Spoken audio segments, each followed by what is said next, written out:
joined today by the wonderful Opflam, also known as Bart. How you doing, man? Yeah, I'm doing really good. I'm excited to be able to cast again because I don't know if you remember, but we've not never casted before. But I tried to get you to cast together with me a couple of times, but I always failed.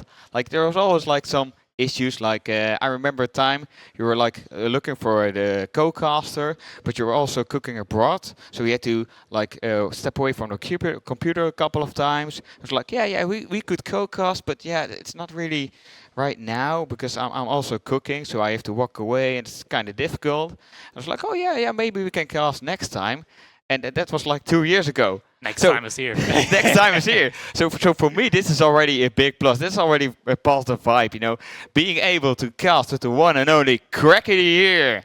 Oh my god, I am here. I am indeed here. And today, we're going to be taking a look at kiljardi versus Cat. They're sitting right opposite of each other at the moment. And I mean, we got these beautiful mugshots here from kiljardi and Cat right now at the top left side. And I got to say, like, Cat, he looks menacing. Oh looks yeah, menacing. he looks We dangerous. joked He's about not it here earlier, to yeah. play the game. He's here to win.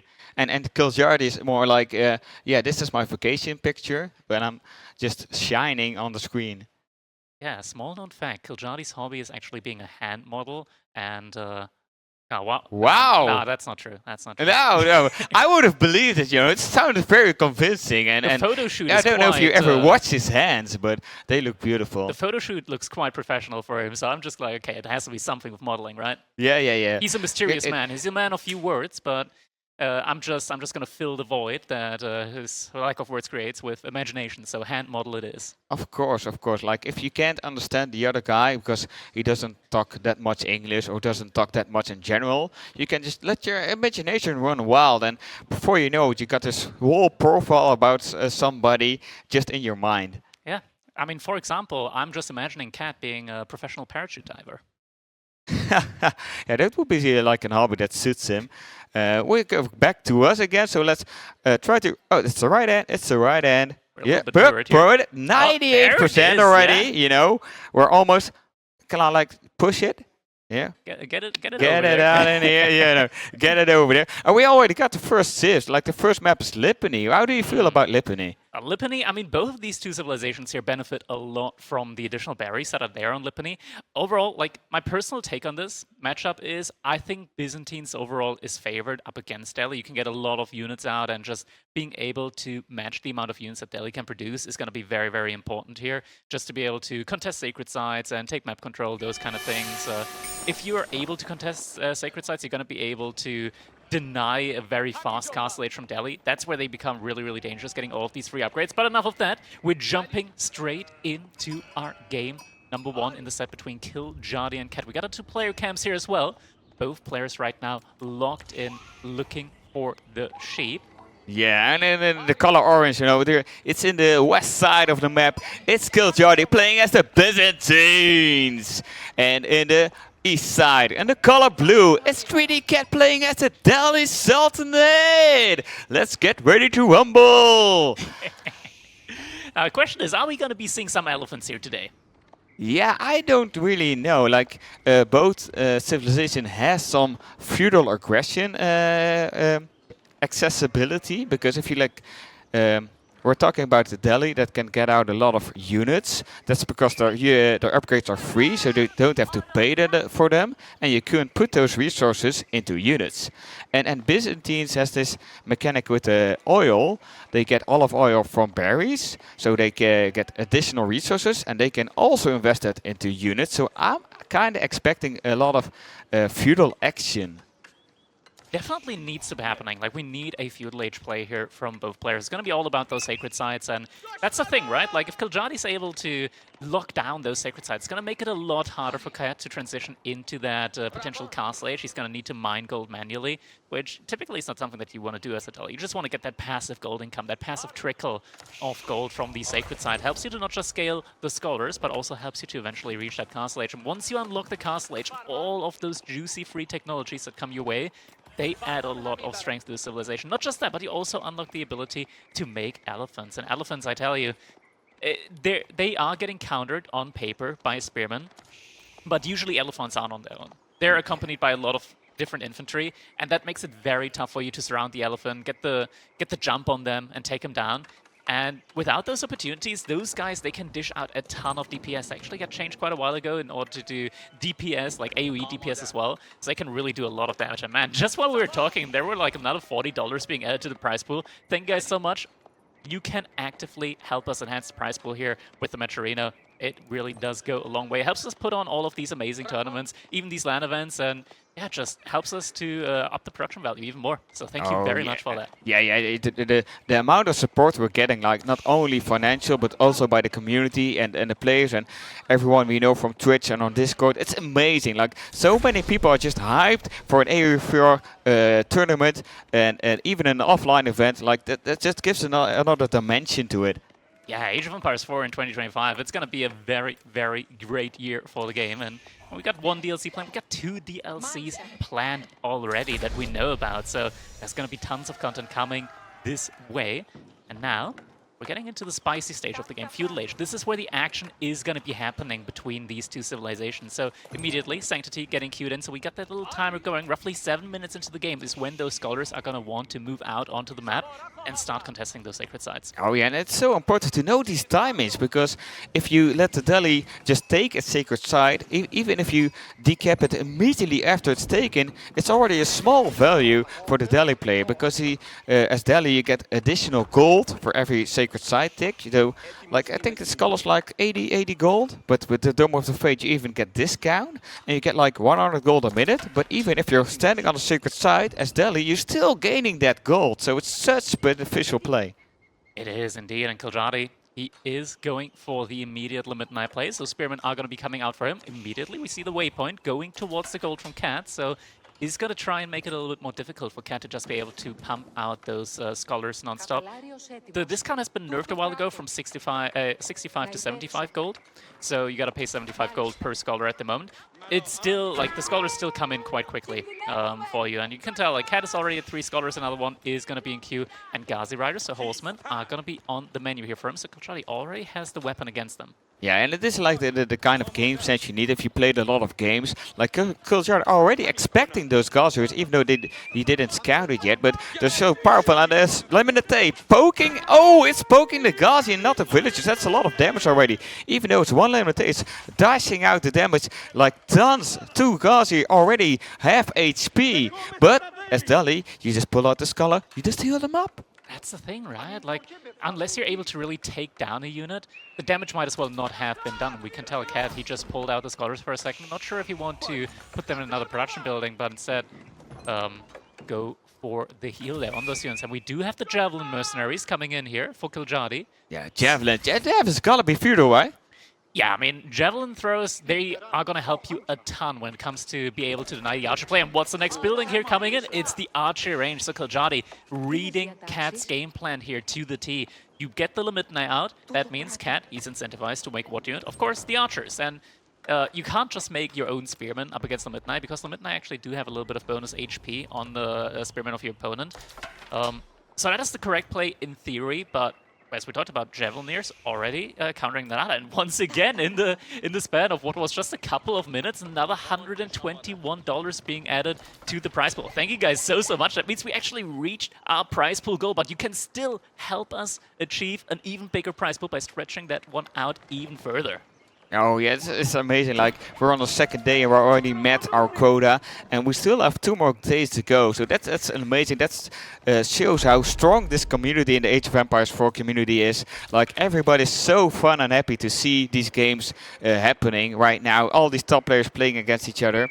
And I always see the wall coming up for kiljardi right there. I wasn't expecting that, to be honest, from kiljardi. Like, I remember him being a really aggressive player. We got a lot of skirmishes, we got a lot of limited chasing that scholar weight. Like, this sacred site ain't for you, buddy. Yeah, kiljardi already on the aggression here. He's also going to be able to pre-pull the villagers away just in time from a little Ghazi raid that was about to take place there. Yeah, but we still have 2 other sacred sites which are being taken. Where they got the archers on the limite, so even if you put a... Oh, the javelin throwers are there. Well, this is a good engagement for kiljardi. 3-day Cat's real trouble. If he doesn't watch out, he's gonna lose all those archers, but he's backing off. He knows he can't fight this. Yeah, Two Sacred Site has still been captured up by Cat, so he is getting a lot of passive income behind this. So kiljardi definitely is going to want to put a stop to that. Oh, yeah, yeah. Like, getting 2 sacred sites as Delhi. I'm a happy Delhi player right there. That's already so much gold. It's like 200 gold a minute. No, it's even more because you got the Delhi bows. It's 250. And that's the amazing thing. And kiljardi already walling off the map, like securing those 2 gold veins, securing the deer pack. I think it's even third gold vein right there. That's a lot of 3 gold resources. veins, the deer, a berry pack. All of these kind of things that you just kind of need to secure, because if you're playing up against the Delhi Sultanate, you don't have the time to constantly fall back. You got the less mobile army, the less mobile military here. So ideally, you want to be able to be out on the map with your entire military, and you can't be out on the map when you're not walled. Yeah, and how do you like the eco bonuses for the Byzantines compared to the Delhi? Because Delhi got a lot of resources to work with, but we got Ghazis engaging into Liberté. That's not a wise plan. They're immediately backing off, not losing any units of now. A lot of damage on the scout, but he seems to get away. Going back to the first question, like, how do you feel about the eco, the Byzantine eco, matching the Delhi eco? Like, you got free upgrades against oil and golden horn tower, probably.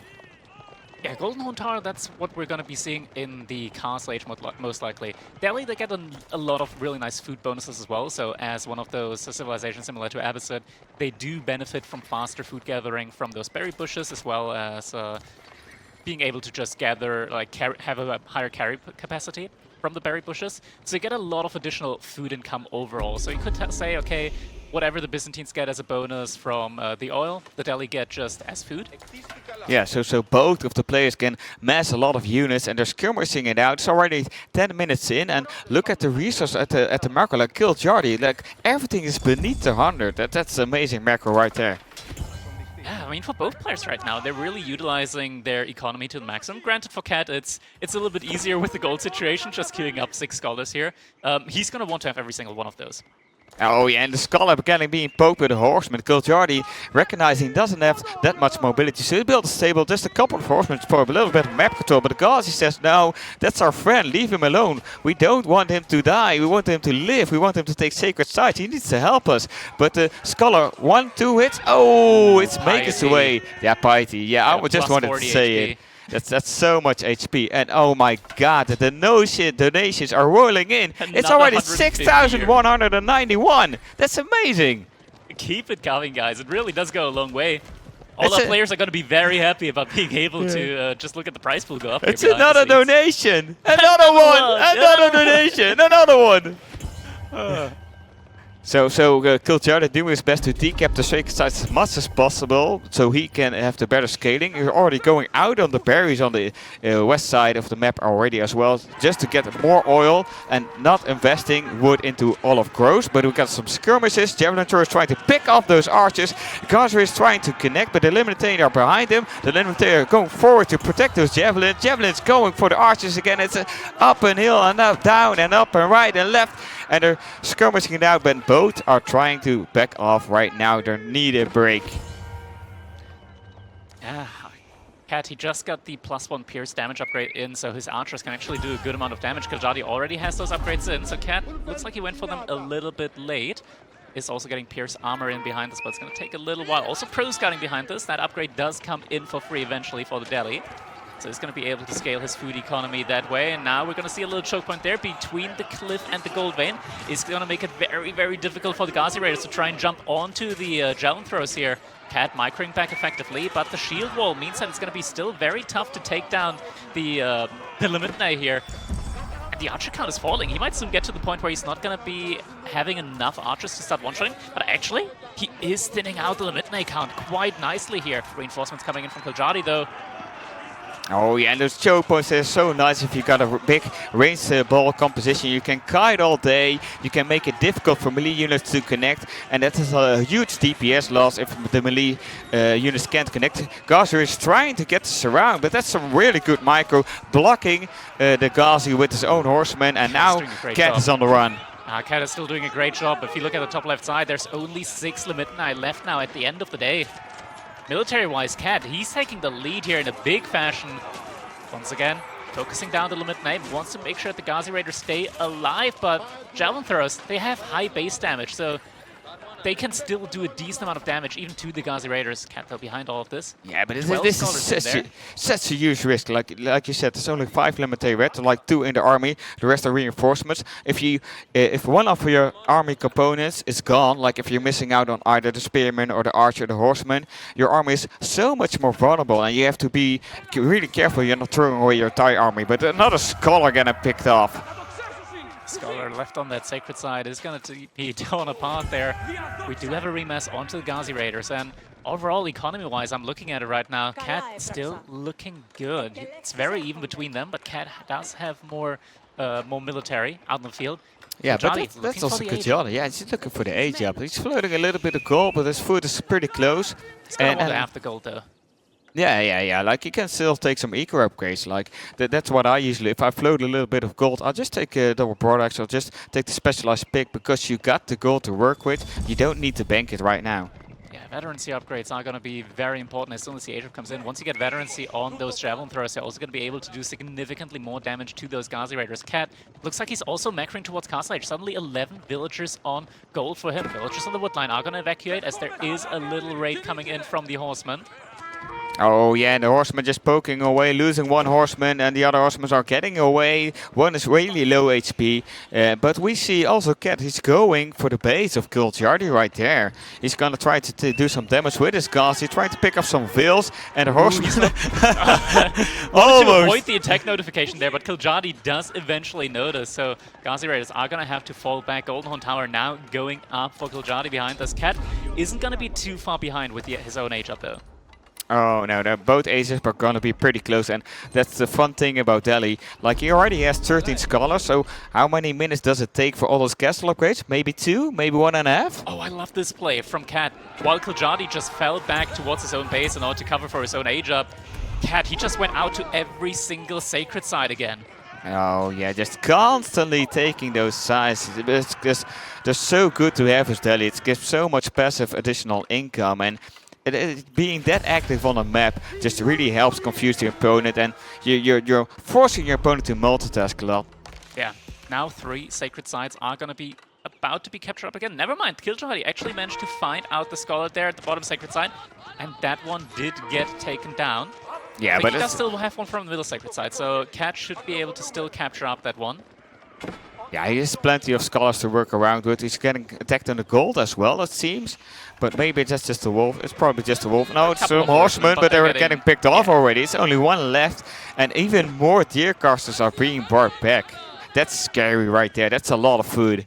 Yeah, what's also really scary is that now Cat, with the Castle Age, he's got 15 scholars behind this. We're immediately seeing all of the upgrades on the top right side. You can just see them getting all the upgrades queued in there, one by one. That's going to mean that in just a little bit of time. Also, relics are probably about to get picked off. A lot of them, plentiful on the map. Yeah, that's the cool thing about Delhi, because you already have so many scholars. You can already put them on the relics when you're aging up, and then you can immediately take them and go back. But another scholar goes down. Another one picks up like the relic, and he's trying to bring it back, because every relic is 80 gold. That's like 2 villagers on gold equal, and you don't have to use the population base for it. Exactly, and just like that, 4 relics getting picked off here. And now the scholar tries to get relic number 5. Ooh, there's the Ghazi Raiders coming in as a reinforcement as well. First elephant already in queue behind. Oh, they were weak! The horsemen were weak! The scholar lives! Oh, amazing. Like, I was so tempted for a wall lol, but this is the difference. Like, he's like, okay, I need to meet up with my friends, and my friends will save me first. It's a big army ball right now from Kiljardi in front of Cat's base. Cat also has a very good army count, but don't be misguided here. A lot of that is in the form of scholars, so not really a unit that you can really actively fight, but it's more of a meat shield style unit if you actually want to go for the fight, or a passive healing bonus for your troops. Kiljardi actually managed to deny one of the relics and is immediately picking that one up with one of his own scholars. Yeah, and Kiljardi is trying to flank a lot, trying to keep Cat out of food as much as he can, because berries, like we said, they're really good for both the Byzantines and for Delhi. We got a lot of engagement in the middle. I think it's camels against Ghazis. That's not a good touch. Like, these Ghazis are feeling really uneasy. They look in the camels in their face like, yeah, I don't like that. Yeah, not only do you not take the bonus damage that the Ghazi Raiders would usually do to a knight-ish unit, but instead the Camel Riders do a lot of damage to you. Javelin throwers meet up with a lot of archers here. That could potentially be a fight that kiljardi could kite on back with his own units. Javelin throwers aren't going to take a lot of damage here on the retreat. Is he going to turn around? Spearmen are going to turn around, do some damage to the Ghazi Raiders, but Javelins are also going for the kite back. kiljardi is trying to connect his army as well, but we're also seeing the elephant on the field already. Like, that's also tough to deal with, and it's so many archers. It's such a big archer ball to deal with, and that's the issue with javelin throwers. If you have small numbers, it's really easy to micro, but in these big numbers, it's so much overkill. The elephant doing work, taking out as many units as possible. We get a big engagement again. Cat dragging his army back. There's no scholars to heal the elephant, and the elephants are really expensive. Even though they're tanky, they're strong, they do a lot of damage. It's going down. Yeah, losing that elephant, that's a very, very expensive loss. Cat does have a lot of... Oh, okay, never mind. 2 more elephants. 2 more. Why do we need that 1 elephant for? We got 2 more. It's like a circus in here. And the Hoots is already in as well. Like, these are faster-ish elephants. Yeah, and you know what's crazy? Like, even if they're kiting back, they're still attacking. Yeah. They do damage when they're walking. Mangadai elephants, that's what they are. Yeah, Mangadai elephants, that's so OP. Okay, so what's going to be the game plan here behind this from kiljardi? He does have a lot of stone floating. He's going to start expanding his sister network. Could potentially also go for an additional TC just to get a little bit of passive economy scaling going for him. But for the moment, he needs to kind of stabilize, because you always have to keep up pressure against the Delhi once they reach Castle Age. Because if you don't keep up pressure, they're just going to go for Imperial Age. And Cat has enough scholars to... If this goes to Imperial Age, you're dead. It's just too many upgrades that are coming in completely for free, and not to forget the Sultan's Elite Tower Elephant. The Sultan's Palace gives you value roughly equal to 1,000, more than 1,000 resource per minute, pretty much. Just because that elephant's so good. Yeah, that's kind of the matter with a couple of civilizations right now. Those 3 units, like we talked about the Kakhna Palace of the Mongols. It's also about the Palace of the Sultan of the Delhi. They give so much free units, and that's a lot of elephants getting poked away, and the archers just kiting and killing the spearmen, the limited 1 by 1. This is gonna do a lot of damage. kiljardi is gonna lose a lot of army right here. Yeah, at the same time, kiljardi also trying to just take down the archers with his javelin throwers. The elephant's actually able to kite back there. It's kind of obscene in parts. We do have cataphract raids going on the side economies from Cat, and you can tell, like, Cat's economy, he's trying to go for the Imperial Age, and he might reach it. That could be devastating. Yeah, like, this is a really good military engagement. He's got so much more army, even though 18 of them are scholars. He still has the bigger army. He has more army value, so he can easily go to Imp. And then you get those Imp upgrades in a couple of minutes. And there's a really expensive upgrades, you know, like incendiary arrows. There's 500 wood and 1,000 gold, I believe. Yeah, 1,500 resources. 1,500 resources. That's great value. At least we see kiljardi are still trying to raid a little bit. We saw him with a cataphract on the berries. We start trying to decap again. He's decapping in the side. Even took it for himself. And he's trying to decap the middle with a monk as well. There it is. Palace of the Sultanate's coming in. 23 villagers trying to rush that up as soon as possible. Cat also has a scholar with a relic inside of his base, so that's going to be 4 relics secured for Cat. That's going to be the majority of the passive gold income for him in this game. Yeah, and then same thing about Palace of the Sultan. Like, these jumbos have hand cannoneers on them. Yeah, that's pretty strong. Like, you go from archers to hand cannoneers, and you get them for free every minute and 20 seconds-ish if you get 4 scholars inside. So it's a ton of value that your military is just going to be gaining there. And that's the kind of thing that Delhi can do. Like, once you get that age up in, you just make infantry, just make cheap units, and the cheap units are only there to be cannon fodder, while your really, really strong elephants, they're the bread and butter. They're going to be doing all the damage here.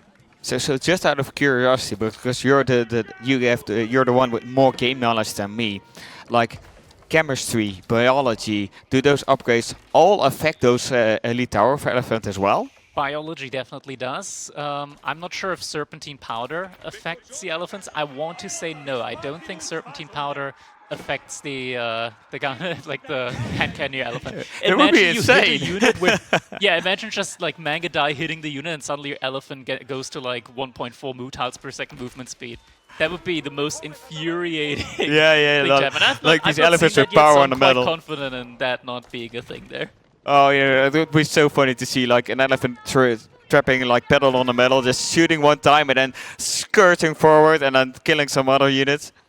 But we see the evil village going back right now. They're going back to the barracks, it seems. Yeah, just waiting for his upgrades to come in and for the counterattack. Yeah, waiting for the upgrades. He does have a lot of scholars out there. Probably will want them inside of Moscow at the moment, just in order to get those upgrades in a little bit quicker, since he does almost have 20 scholars at this point in the game. Does have a madrasa there where he could put them in. 2 war elephants. Upgrades are also starting to come through. It's just going to be a little bit longer. He didn't have the he doesn't have the scholars in the Sultan's palace. No, it's empty. It's empty. He needs to put 4 scholars in there for the construction speed. But I really like how Cat was sniping those 2 camels, like from the start of the engagement with his archers, just to deny the camel on ease buff. Elephant just sniping one of those cataphracts. They do a lot of damage, but one does get singled out, is getting surrounded. You know, they're trying to working together. Like kiljardi needs a lot of units around one elephant just to kill it. But there's so many archers on the back. Like this eliminator dropping like flies, and it's even upgraded now. You see the visual on the elephant. It's even stronger than it already was. Yeah, now it's barely gonna take a dent from those javelin shots that are coming through. And we're about to be getting the elite archer upgrade. Actually, it's only halfway through. I think Cat at one point he's going to notice that he can put his scholars inside of the mosque, and then it's going to really just come in very, very quickly. Yeah, that's also one of the insane features of the Delhi. Like, you got the efficient production, which doubles the production of an archery range or barracks or stable, but it also doubles the research in those same buildings. Yeah. kiljardi behind this, he did get a second TC up at one point during the game, so I think that was added roughly like 2-ish minutes ago, as he is currently ahead by 6 villagers, so economy scaling is looking good. He does also have a good amount of olive grove surrounding his base. He's on cistern level 5, so it's going to be an additional 26% gather speed for his villagers. The only thing behind this is he's starting to fall behind dramatically in the military. We're now up to over 40 archers, and they're about to reach elite status. First tower elephant is also in now. Yeah, that's the thing. Like, kiljardi has an amazing eco. He's set up for the rest of the game, for the long game, but now he needs time. That's what he needs, because he's an age behind. He's fighting elephants. Delhi almost has all his imperial upgrades going in, and he's trampling the archers. He's going for it. He's taking down the army. He's taking down the tower elephants. So much. Oh, nice! And another elephant down. Jumbo doesn't stand a chance, and now Cat has to back off, and kiljardi chasing those units, trying to pick off as many as he can, and if he's able even to dive his base. Yeah, this is why you want to have those javelin throws. Like, one of the only units that's able to actually do bonus damage from range against the tower elephant. Yeah, I like that just means so much, because other than that, you always need melee units, and that's so difficult to close the gap. Ooh, that's going to be a big keep if he's going to be able to get it up. Like, it's a lot of villagers, 2 outposts. That could be risky to try and build that keep. There's going to be a lot of villagers for that one. I wonder if he knows if he's there with that many vills, because oh wow, yeah, they're taking all the scholars. Yeah, no way, the elephant's got to go down. Yeah, elephant will go down. Even more scholars getting pushed here. But the archers, they're elite now. Yeah, they're really strong, but they're also losing many units. Like, even though he's an age ahead and he does have those imperial upgrades, he's bleeding a lot of units. If you look at the destroyed value, kiljardi is going up and up and up, way more than Cat was in the last couple of minutes. But it seems that kiljardi is kind of running out of gas. He's still got a lot of range, but his front line is gone. Yeah, it's very difficult at the moment to keep up with this, but currently we do have 3 additional javelin packs coming in for him, so that's going to be an additional 12 javelins coming in soon. Yeah, and kiljardi was banking a lot of resources, but we see him reinvesting in army. A lot of eliminator in the queue, some javelin throwers in the queue, some cataphracts in the queue. I think he really wanted to go imperial himself, but he's just not able to right now, and he's bleeding vills. That's 1, 2 down, 3 down, and that's gonna hurt. Oh, mangonel placement has to be cancelled. War elephants are just a little bit too strong against these outposts. Yeah, I know, outpost good though. He's going to try and defend it. Mangonel placement has come in. That doesn't really do that much damage up against the elephants, but it is going to add in a little bit of DPS here. Elephants could be going down here. Spearmen doing a great job against them. Javelin throws are focusing down the archers. But the elephant's just getting pulled back, and he survives with 70 health remaining. Oh, that's so little compared to the 1062 that he has. If he just pulls it all the way back and heals up again, that's so much value you're getting from just a free heal. And kiljardi just lost a lot of military value from this fight. A lot of javelin throws are out once again, and he does have enough javelin throws to do a significant amount of damage to the tower elephant, but it's just more and more elephants coming in, and the scholars getting pulled again. That's like an additional 6, 7, 8 scholars that are being pulled here just to start healing up those units. Yeah, and I like this 1, 2, 3, 4, 5 elephants already out there. We even see a 6th on the field and a 7th coming in, and we got multiple tower elephants. He just needs to group those elephants to go for that push. Tower elephant could be about... Yeah, look at how much damage he takes from the javelin throws. Needs to get pulled back. But the healing, it just adds in so much value. And kiljardi just can't find that window that he needs in order to go for his own Imperial Age. If he hits Imperial Age, potentially he could get those bombards in, the Royal Cannons. Yeah, the cannons got buffed against the elephants, but the issue is, like, if he goes imp, it's imp into GG. But yeah, he can't defend that massive army from Cat if he doesn't keep investing in his army. The thing as well is he does have a lot of stone. He could go for like double keep, but elephants, they also have a siege component to them. They do a lot of damage against buildings, so you're still gonna potentially find yourself in a situation where you don't have the ability to keep your opponent's army back. Yeah, it's gonna be so difficult. And we even see keeps coming up for Cat. We even see the village fortresses. So Cat can also make villages from the keeps in a couple of minutes as well. And skill even more than he's already doing. There he goes, starting to push forward, even invested into a ram. Keep is trying to be put up here at the front side. Cat does see that with his archers, and he is going to pull forward. And look at the elephants, 7 war elephants. We do have only 14 spearmen against them. That is nowhere near enough. 8 war elephants here at the front side with all the Imperial Age upgrades, the hoods, the AoE damage, the biology. I'm not sure if biology is in, but they do have bonus hail from their own unique upgrade, so it's still a ton of health on these units. Keep does go up, but is that going to be enough? Villagers are going to have to jump inside that keep, add in just a little bit of additional damage here. There's still the elephants are going for it. There's still 6 elephants on the field. You don't even got boiling oil. You don't got the mangonel in place, but you even got a ram. And the elephant just took down the whole area. Another keep. He's like, yeah, you can have that one. I'll just build another one. And he's even got enough stone to build a 3rd keep, but Cat's just gonna just ignore the keep even if he wants to, and just go on top of the Grand Winery, take out those olive groves, just starve him for food. Tries to counter repair with the keep, but it's not going to be enough. Villagers, where are they gonna go? The 2nd keep, it's been spotted out, needs to probably be cancelled. He is not going to get that keep up, I don't think so at the very least. But kiljardi, he is struggling for gold access at the moment. And this might be it. I think Cad, he might have pushed kiljardi into a situation now where it's just going to be so tough for him to recover just so many elephants out on the field, and it's so difficult to counter them out. kiljardi, he is stuck in Castle Age. Now without gold access, it's going to be incredibly tough for him. I think he still has a couple of gold veins inside of his base, but not ideal. You want to get the gold that's out on the base, out on the map. Yeah, like you're planning ahead to take some middle resources as you can, and he's trying to counter it to take out as many villas as possible in the Cat's economics. But there's one elephant just chasing those artifacts away, and he knows he's trying to buy time because he's with his back against the wall. He's got such a massive army just right in front of his base, and slowly but surely they're pushing in. Scholars. Next wave of scholars is being pushed forward, pulled forward. So elephants are gonna get healed up once again. Eventually, currently they're just stuck on the archers, but I think kiljardi, like, he just sees this and it's so difficult to counter out. The decision making behind it's like you kind of need to go for the Imperial Age play. Like, without cannons, it is just so difficult to go up against the elephants.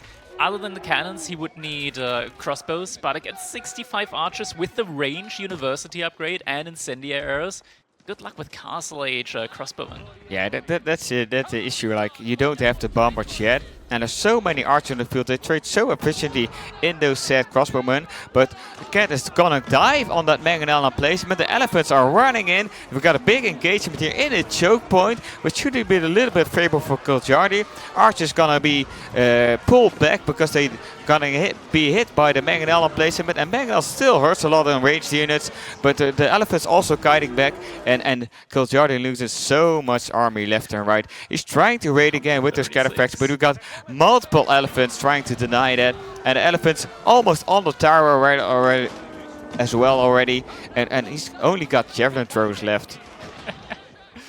Yeah, javelin throws. He's still trying to remass more and more into the Limitne. And overall, like, kiljardi, he still has a better economy than his opponents. Just that his units, they can't keep up. He doesn't have the technology to really keep up with those. Is going to find another couple of villages here on the gold vein.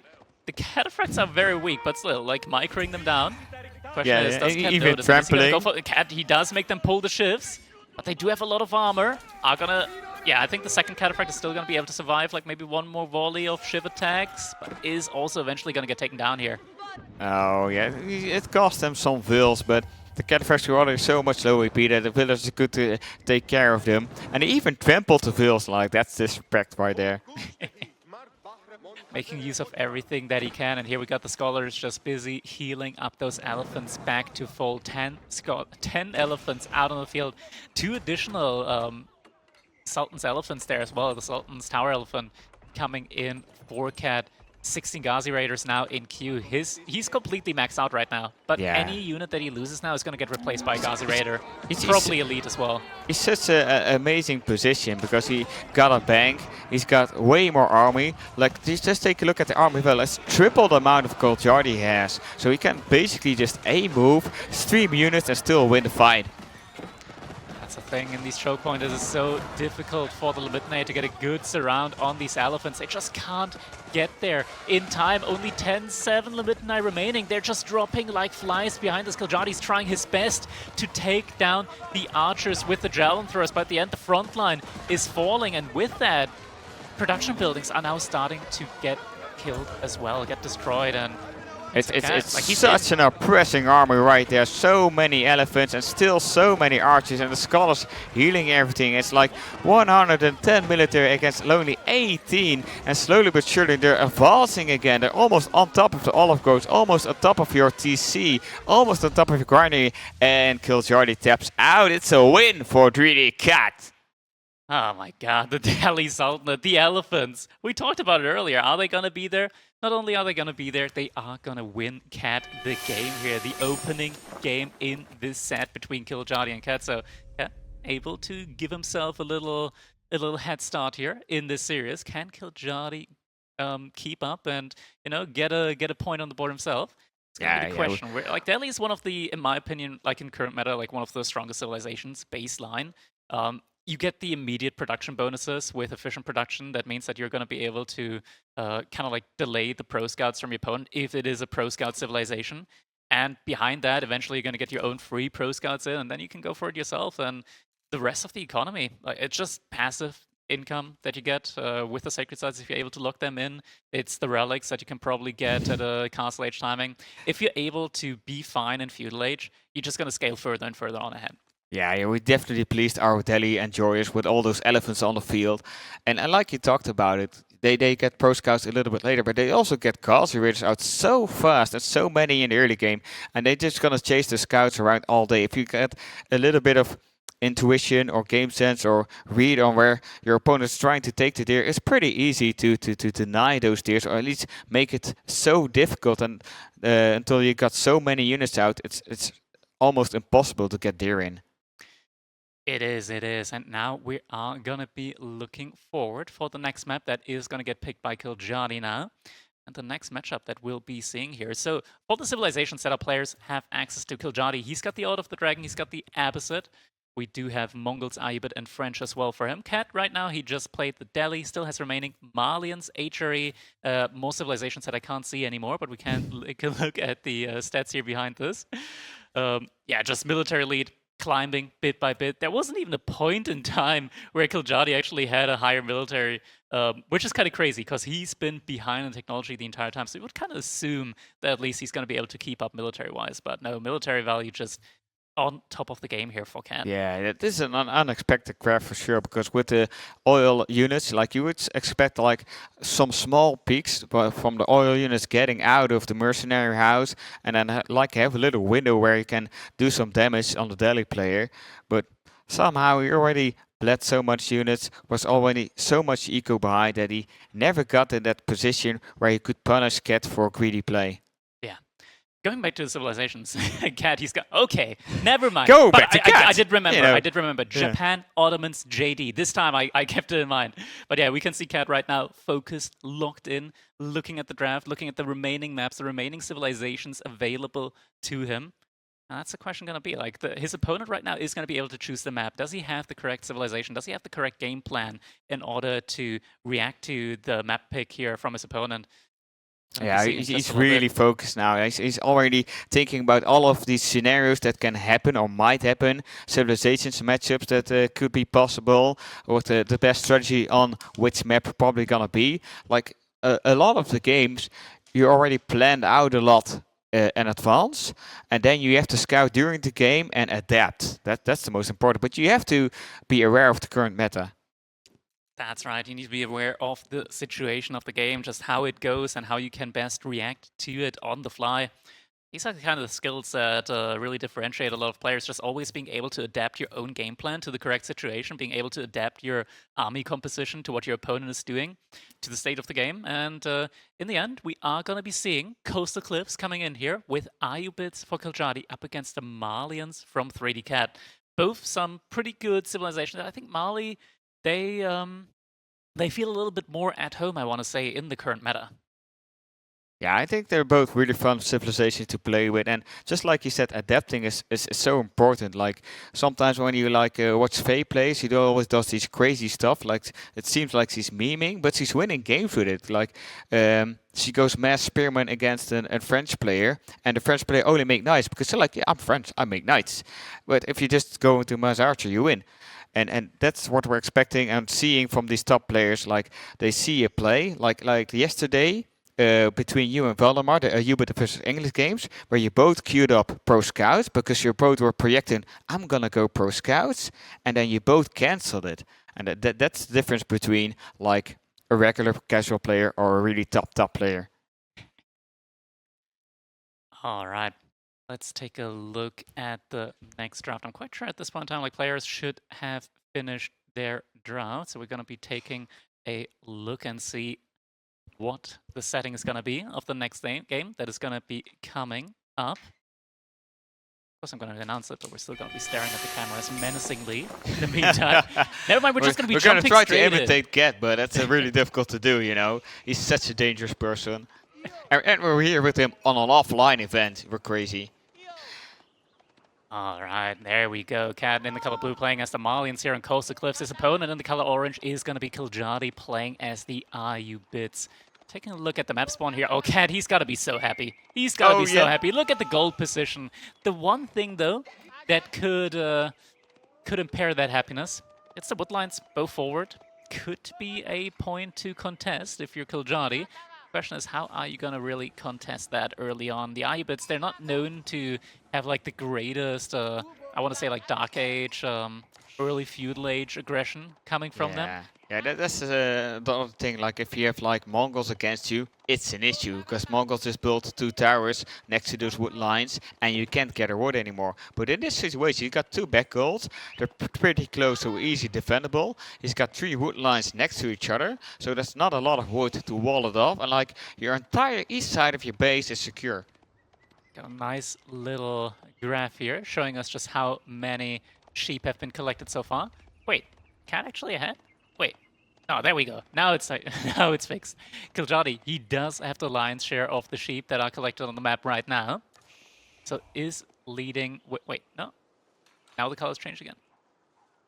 Yeah, we got this amazing video production people and showing us their sheep, but we're not always agreeing on the amount of sheep. I'm just seeing 5 sheep training the scout, so that's my number right there.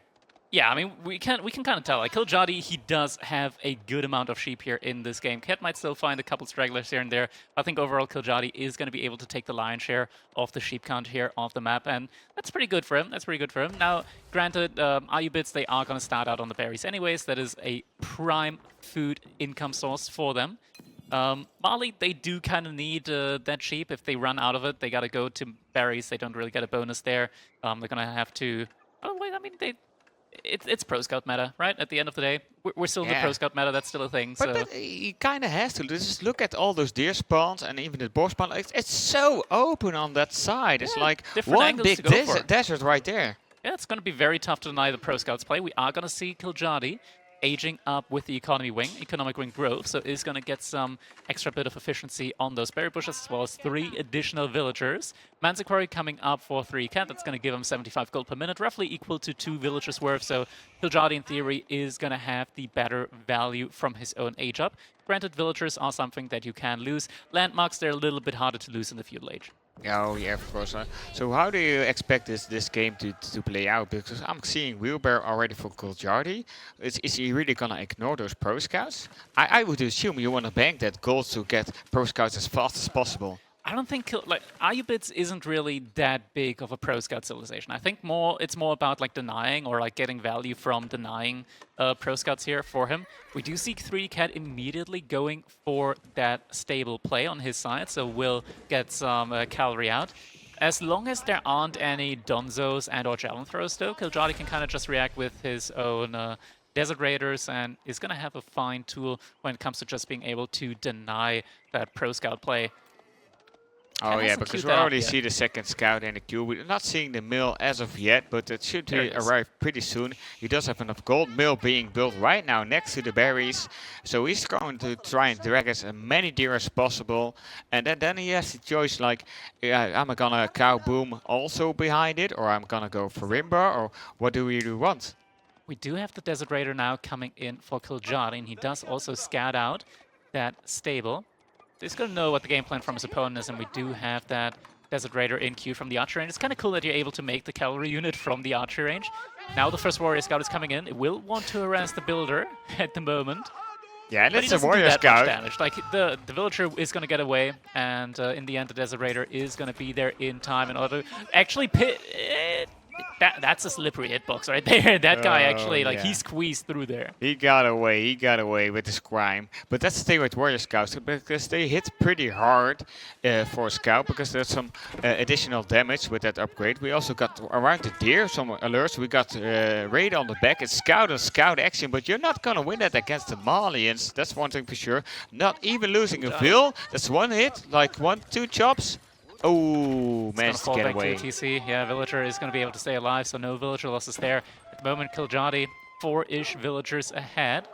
Might have been potentially just a tiny bit of idle time on the TC from Cat, as he's just a couple-ish, like half-ish a villager further behind compared to the economic wing growth.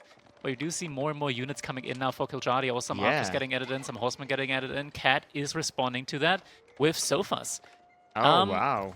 Concerned about Desert Raider, like if kiljardi chooses to invest even more into Desert Raiders. I'm kind of concerned with that choice, but we do have the first couple of deer now coming back for Cat, so he's going to have some great food income here in the future. Oh yeah, and kiljardi going into a lot of archers, a couple of horsemen. He wants to have some pressure.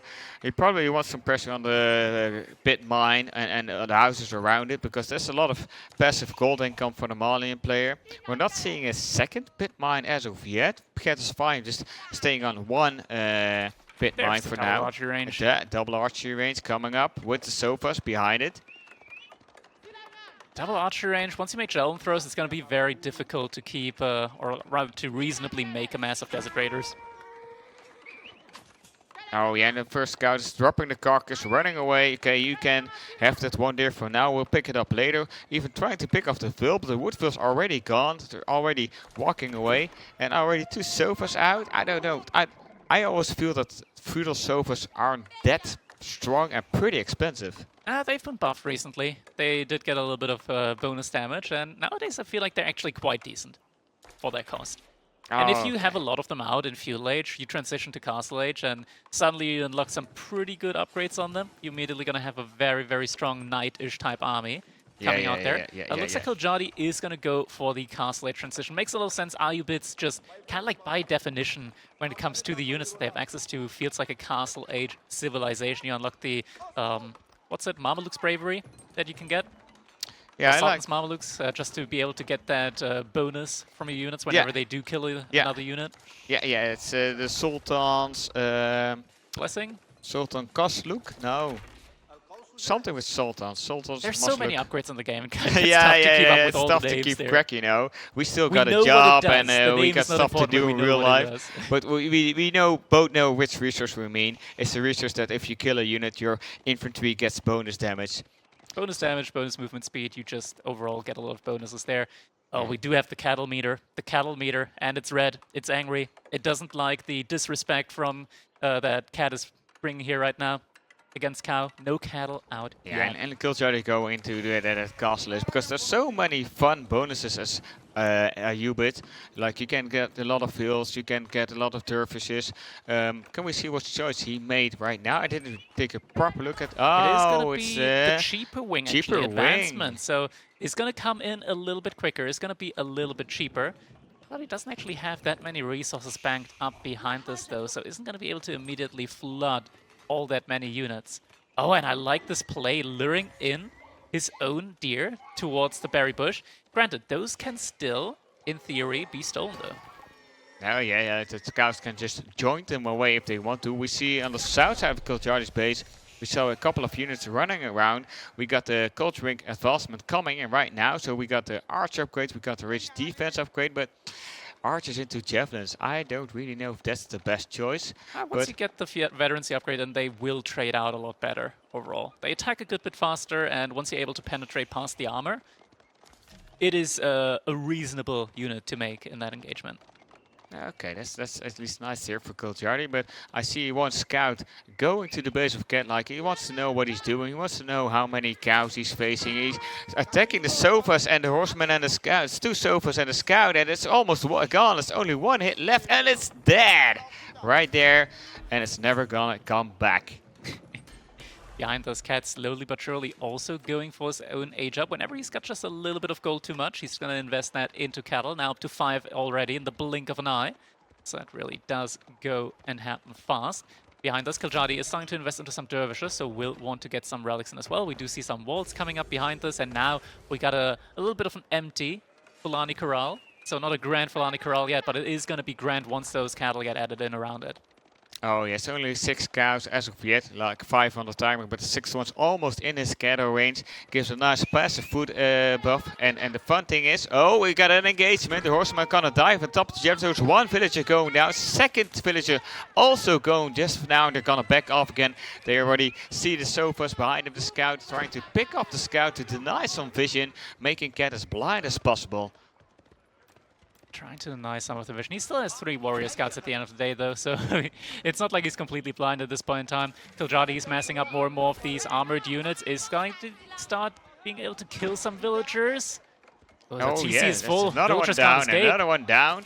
That's already 6 dead fills. Oh, That's that's a lot of some value. massive value. Yeah, it's a lot of value. TC behind this. It's not focusing down the archers here. Javelin throws. They're having a tough time when it comes to focusing down that Camel Lancer. More Camel Lancers also coming in behind this. So if the first one goes down, the next one is going to take its place. Great body block, though. Keeps a lot of the archers inside the range of the TC. Yeah, but still, you gotta say that kiljardi got a lot of value from this push, and this is what kiljardi does best. He always finds these exact timings to hit the opponent where they're weak. He always finds them during the upgrade or when they don't have that much units or other issues. But now, Trinity Cat is also costless, and immediately we see all the veteran upgrades coming in.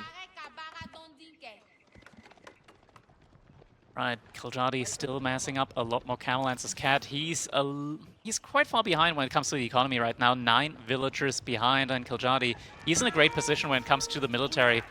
Army value well in favor for him, even though he has archers, where the wood count doesn't get added into the interface. He's up to 3 relics, so a lot of passive gold coming his way as well.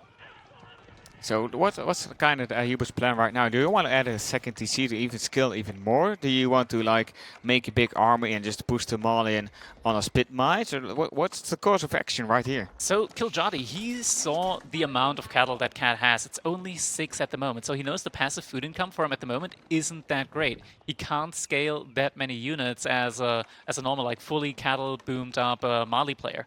So kiljardi's plan right now should just be get a critical amount of units in, and then storm the base once again. He is trying to collect the relics behind this as well. Walls are going to be coming in though for Cat, but there's already some Camel Lancers storming ahead. Cat actually trying to potentially wall in the relic on its own. Yeah, just trying to do everything he can to buy time, but he's seeing those Camel Lancers coming and he says like, okay, I won't be able to. And the villager, oh, it's the turf is coming by, it's the unit going down, and that villager is trying to get away, but it won't because there's another Camel Lancer coming in. You're already. It's going to be the 5th relic. That's going to mean kiljardi. He's going to get every single relic on the map. We're also seeing some crossbows coming in now, so I guess that kiljardi assumes that there's going to be a lot more sofas coming in. Reasonable, as Cat is also about to be getting that imported armor upgrade. Right now, kiljardi behind this. He knows he's done a good amount of damage. He knows Cat's cattle economy isn't where he wants it to be at right now. It is still not that fully fleshed out. It's not going to take a long time, though, for Cat to get a lot more cattle in. So kiljardi, he's going to have to find a timing to close the game out. Because if Cat eventually gets to 20 cattle, he's going to be able to just mass a lot of units. And then even Cat might find himself in a position where, with all the passive income, like this critical mass right now, I feel like kiljardi can just dive it in.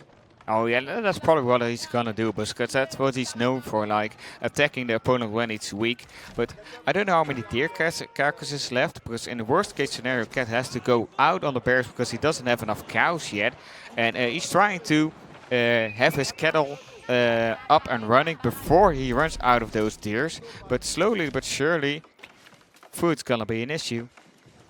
He still has a good amount there, still some sheep carcasses as well. The cattle count is starting to slowly but surely rise. kiljardi, no second TC at the moment for him. I say that, but he does have enough stone for a second TC, so might eventually go for that play. Now we do see the Manjani coming in. That is another great unique unit here for the Ayyubids, being able to not just fire normal rock projectiles, but flaming projectiles as well that do bonus damage to buildings in a larger scale. And especially against a civilization like the Malians, which have kind of like fragile infrastructure with the houses, with the low HP cattle ranches. Once you get into position to take those down with the Manjanique, they go down really fast. Oh yeah, and even if he gets a couple of Manjanique, it's gonna get so hot in here. Like, he wants to take off all his clothes. Now the villager trying to finish the wall gets picked off there, and we're getting critical mass of Camel Lancers here, up to 12 now at the moment. Yeah, this kiljardi is just setting up for the later stage of the game. We see a second TC coming in. He's taking both sacred sites, and now he's just gonna push. The sacred site timer will be ticking. He will be skating behind it, and he's gonna just throw units at Cat, because if Cat can't build up an army and can't counterattack, he knows his economy will only be better and better and better. TC is gonna be built now by kiljardi. So is going to have that second TC scaling going for him. Second Manjanique also coming in behind this. He still has the deer on his side. So food income should also be looking pretty stable for him. Nah, we won't be able to take the boar because he's Ayyubids, so they don't eat any boar. He's got... That's more than 6. Yeah. Not alone that, he's got 4 cows and 1 cattle ranch. So he needs another cattle ranch for the last couple of cows to be garrisoned. Ooh, some potential raids on the east side. There's 2 Camel Lancers trying to get around, trying to find some rolling villagers on the gold or on the berries or any other place. That's the cool thing about cavalry. You can just run around the opponent's base all day, and even then there's such a high probability of getting value from those knights or Camel Lancers in this case.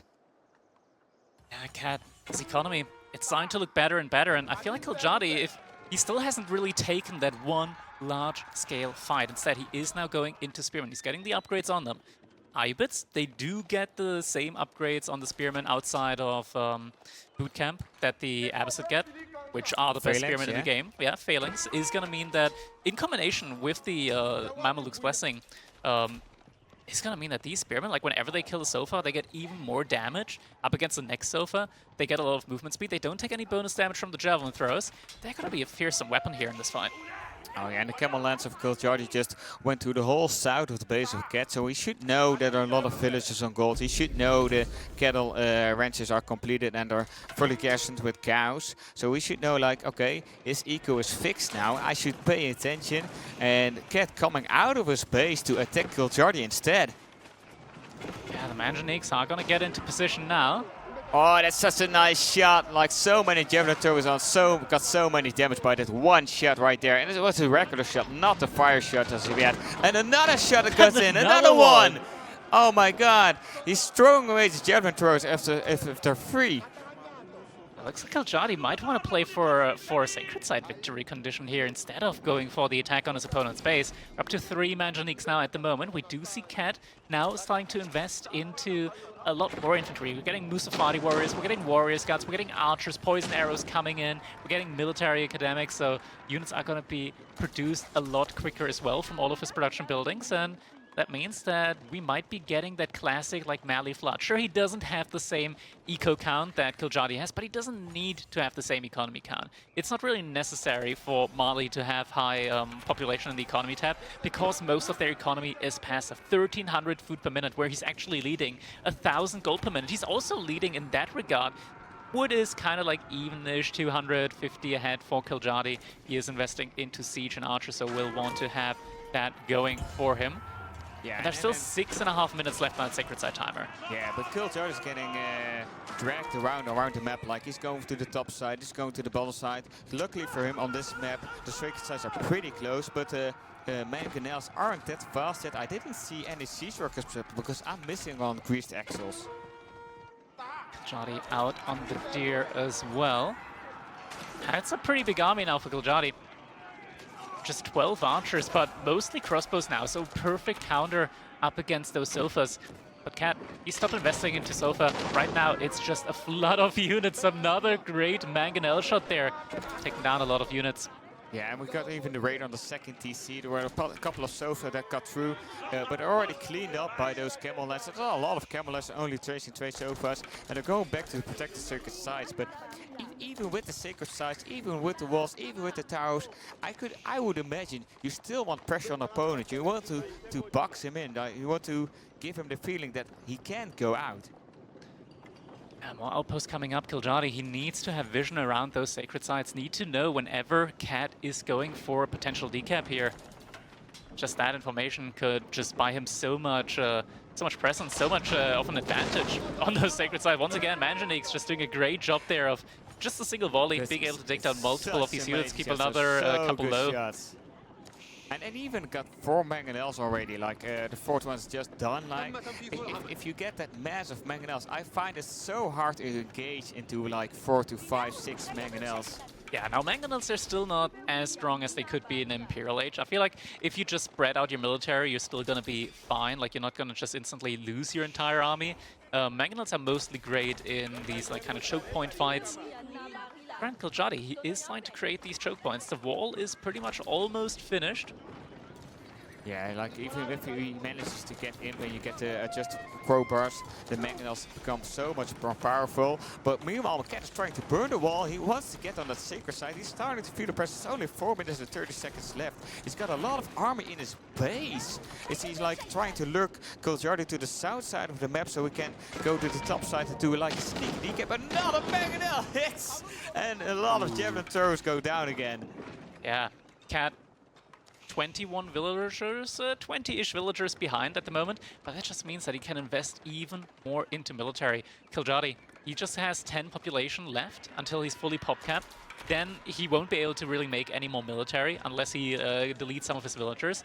Cat, he's already leading almost 20 military units now at this point in time and still has a lot of room left to grow. Oh, and this is like the troublesome thing. You got a very mobile army because the Mustafa are pretty fast, the warrior scouts are fast, and they're flooding the top sacred side. And now you have to engage them, but you can't really get on the sacred side. He's trying to a lot of mangonel shots again, and mangonels are keeping forward. They want to hit that range ball on the back. The crossbows making work of those sofas, spearmen even poking away at the scouts. And we've got a couple of units on the sacred side. He's gonna get the decap. Mangonel shots on the front line there. Musafadi, they don't have that much HP. Still, Decap trying to come through. kiljardi blocking that with just a little group of units there, making sure that the Decap isn't gonna be coming through. Oh no, and now the army of Cat is trapped, is getting pushed in the corner. The wall on that side is complete. There's also 2 towers with Springwell shots, and the Mangonels are chasing them. And he's trying to run away. He's gonna try to get as much fill as he can by running around side the edge of the map and maybe pick up a couple of fills. But this is such a huge loss for 3D Cat. Second wall line coming in as well. Cat now sending reinforcements to the other sacred side, but kiljardi doing the same thing. Already has a second wall layer there as well. Lose some villagers, but that just means that kiljardi can get even more reinforcements in. The Mangonels already moving ahead to that second sacred side. And a keep is also being built behind this. Oh yeah, kiljardi is just reinforcing both sacred sides. He knows he's in a pole position. He has more army. He has the better army. He has the sacred sides. It's just a matter of holding out, just surviving until the win. He does need to survive, because right now, like, he needs the sacred side victory condition. Cat, he's got 1,500 more food per minute right now. If kiljardi can't hold the sacred side, Cat might actually win this. Keep is gonna go up. Is going to provide a lot of additional damage. Army coming in. Will he be there on time? Cat, there's no way, right? There is no way. He does have less military, more military coming in. That's so many mangonels there as well. Yeah, and there are a lot of camel lances coming in as well. Like, look at the top. They're riding on the camels. They're coming in right now. Villagers protecting the sacred side. And yeah, that is it. Yeah. That has to be it. 3 minutes remaining. Cat, he's going to have to remass his entire army now. Does have the economy advantage. kiljardi, he's down to 500 food per minute. Cat's still sitting at the 1,800-ish food per minute mark in the meantime. Yeah, we already get immediate rerolls, and it's double layered, so it's gonna take a long time to burn through. And he's got 17 Mustafadi to burn, and he's out. It's the first game for kiljardi. And with that, the set has been evened up between the two.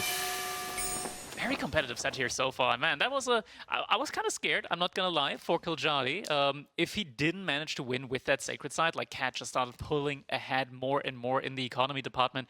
Military numbers looking good, but kiljardi with the positioning, with the quality of the units, being able to hold out, being able to protect that sacred side, Cat didn't quite manage to get that jump on the mangonels. I think if he managed to do that, the fight could have been a very different one, but the way it went, kiljardi did an absolutely brilliant job of defending those mangonels, being able to just zoom them past the infantry line, making it near impossible for the sofas to get the jump on them.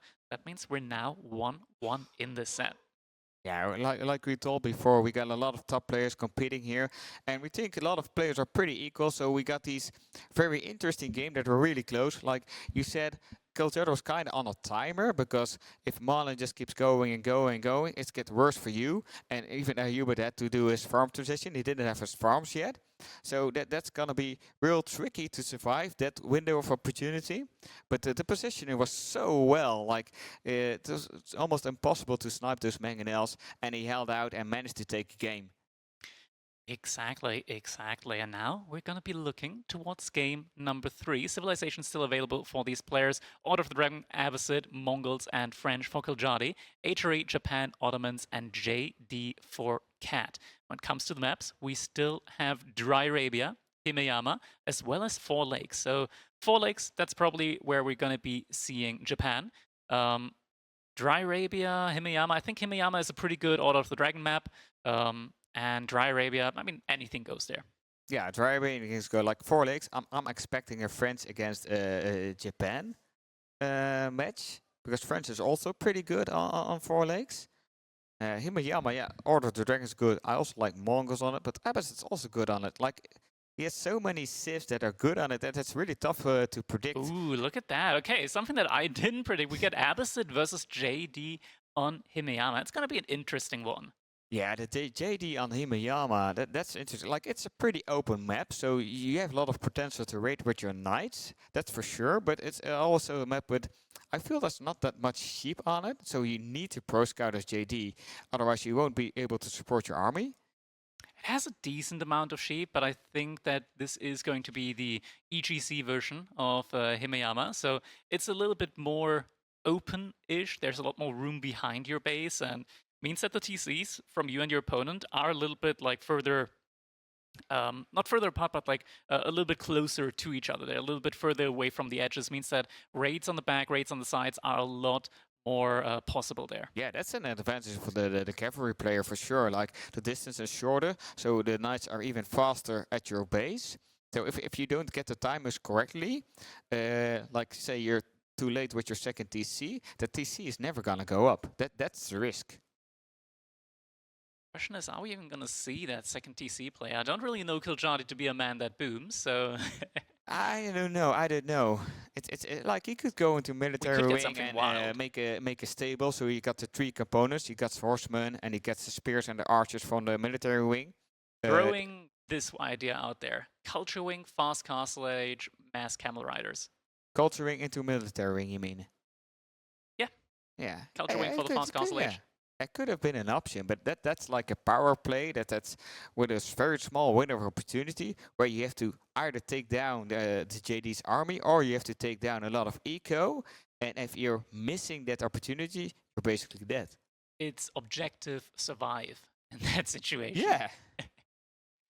It would be something interesting. It would be something new that he could potentially catch Cat off guard with. I don't think that's going to be coming in, but we will see as we're jumping right into our game number 3 between Cat and kiljardi.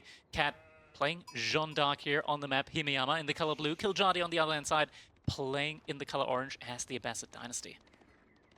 Yeah, we got 3 sheep already for the cat, for the JD scout, and he's trying to look for more because food is what we really like, because those knights are expensive. It's 140 food, it's 100 gold, so you want to get as much food as... He's missing a sheep! He's missing a sheep! The sheep isn't getting taken! He's a top player, he can't miss a sheep. Like, we do that, but you have to see it. And, you know, we're gonna maul about every little mistake because we can't do it ourselves. So maybe like, you can, but I can't. It's difficult, right? Like the sheep was right on the line of the edge there. Yeah. They do like to hide sometimes, these pesky little buggers. Yeah, it happens, you know. You're building a mining camp, or you're not looking for 1 second as your scout, and just in that 1 second you could have seen that sheep on the side of your vision, but already some sheep coming in to the TC of kiljardi, look like 5 or 6 sheeps. I had a couple there, yeah. A couple are getting dropped off there immediately. Does still have the back of his base to scout out there. And now we will be getting the age up in for Cat. Looks like kiljardi, looks like, yeah, did he go for a dock? It appears to be so. Yeah, like we see a big orange dot in the middle, so the dock for fishing, it kind of telegraphs that we're not gonna see a second TC.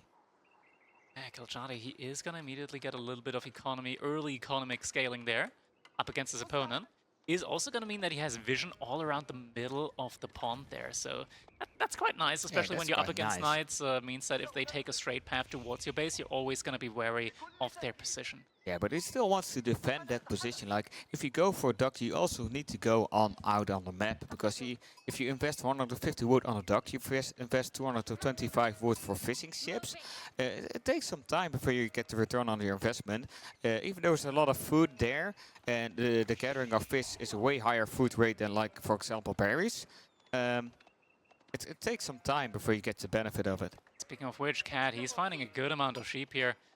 Might also just be about to scout out the middle pond here. Then he's going to be wary of what his opponent's doing. We're actually seeing kiljardi immediately aging up with the military wing, so is going to get 4 units in for free for military units.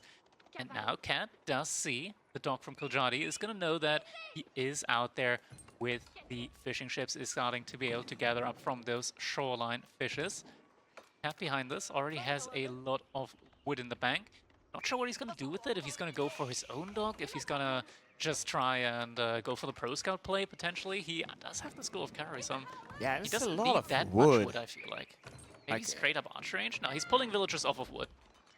Yeah, it would be strange to go straight up in an archer range because the military wing is coming up. Yeah, you have 2 spearmen and 2 archers, but you can also deal with that with JD and even with 2 knights. Like 2 knights is enough to clean up those 2 archers and 2 spearmen. Yeah, JD If has you like got an enough micro. anti-military wing mechanic built into her, where she's just good against any unit that comes out from that building, no matter Yeah. which path you take. Yeah, you either cleave the spearman or you either snipe it with the arrow. Oh, we're getting But an it's going outpost for the in the middle. tower. Yeah, I like that play. It's not a big investment, right? Like it's 100 wood, potentially 50 stone, 150 resources. 2 fishing ships are pretty much the like equal there in the investment. We got 3 and a dock. Yeah, I think it's a 300 wood investment for cover kiljardi. all 3 fishing spots. Like, Yeah. it's definitely gonna cover the top and the bottom one. And yeah, I don't really sure. Maybe with Aeroslits also the third one. So immediately kiljardi trying to take as many fish from the fish node that's gonna be covered by the tower, just to get a little bit of extra food in. Yeah, it makes a lot of sense. I mean, the play has already paid for itself here. Oh, are we getting a cleave in on the fishing ship? Okay, now that looked like it for a second. I really wanted to see that, but probably not worth using a charge for that. Instead, units are starting to burn down that dock. kiljardi, though, he has added in his own barracks. We're seeing more spearmen coming in, and he's about to get the hardened upgrade on those spears as well. And in theory, he's got a lot of villagers on wood. Could also go for a ram to take that outpost down. Oh, yeah, and the scout is getting poked and immediately getting pulled back. JD threatening to cleave those units. The archers trying to squeeze in a little bit of damage, and JD just chasing them away. There's one scary woman right there. Yeah, a lot of units here being chased away by JD. Ooh, is she going to go all the way for the villagers? Are we going to get a nice cleave here potentially? Nope, just a little hit. Villager is going to say ouchie and is going to run back to the It's TC. mainly a lot of pressure, and we got an airship coming out now. So now that's why I really like the tower, because now we can just jump in the tower and just take down all the ships. Fishing ships getting taken down by that Aeroslits emplacement. kiljardi, he does have an archer ship here now as well. He's going to have to drag it all the way to the edge in order to keep that one alive, though. And now the ram is coming in behind this cat. He did go for the Pro Scout build, so isn't going to have enough military units in there in order to really protect that outpost. So that one is most likely going to go down. Cat behind this also putting up another outpost on his own gold mine, just to make sure that that's going to be nice and protected. Yeah, I think but the cat already done enough damage. Like it took out 2 fishing boats. That's already 150 wood and a whole lot less income for kiljardi. kiljardi also investing into a ram, which is a lot of Pro wood. Scout Abbasid. And at this late stage in the game, it's already 6 minutes and 50 seconds. It's gonna be finished around 8 minutes.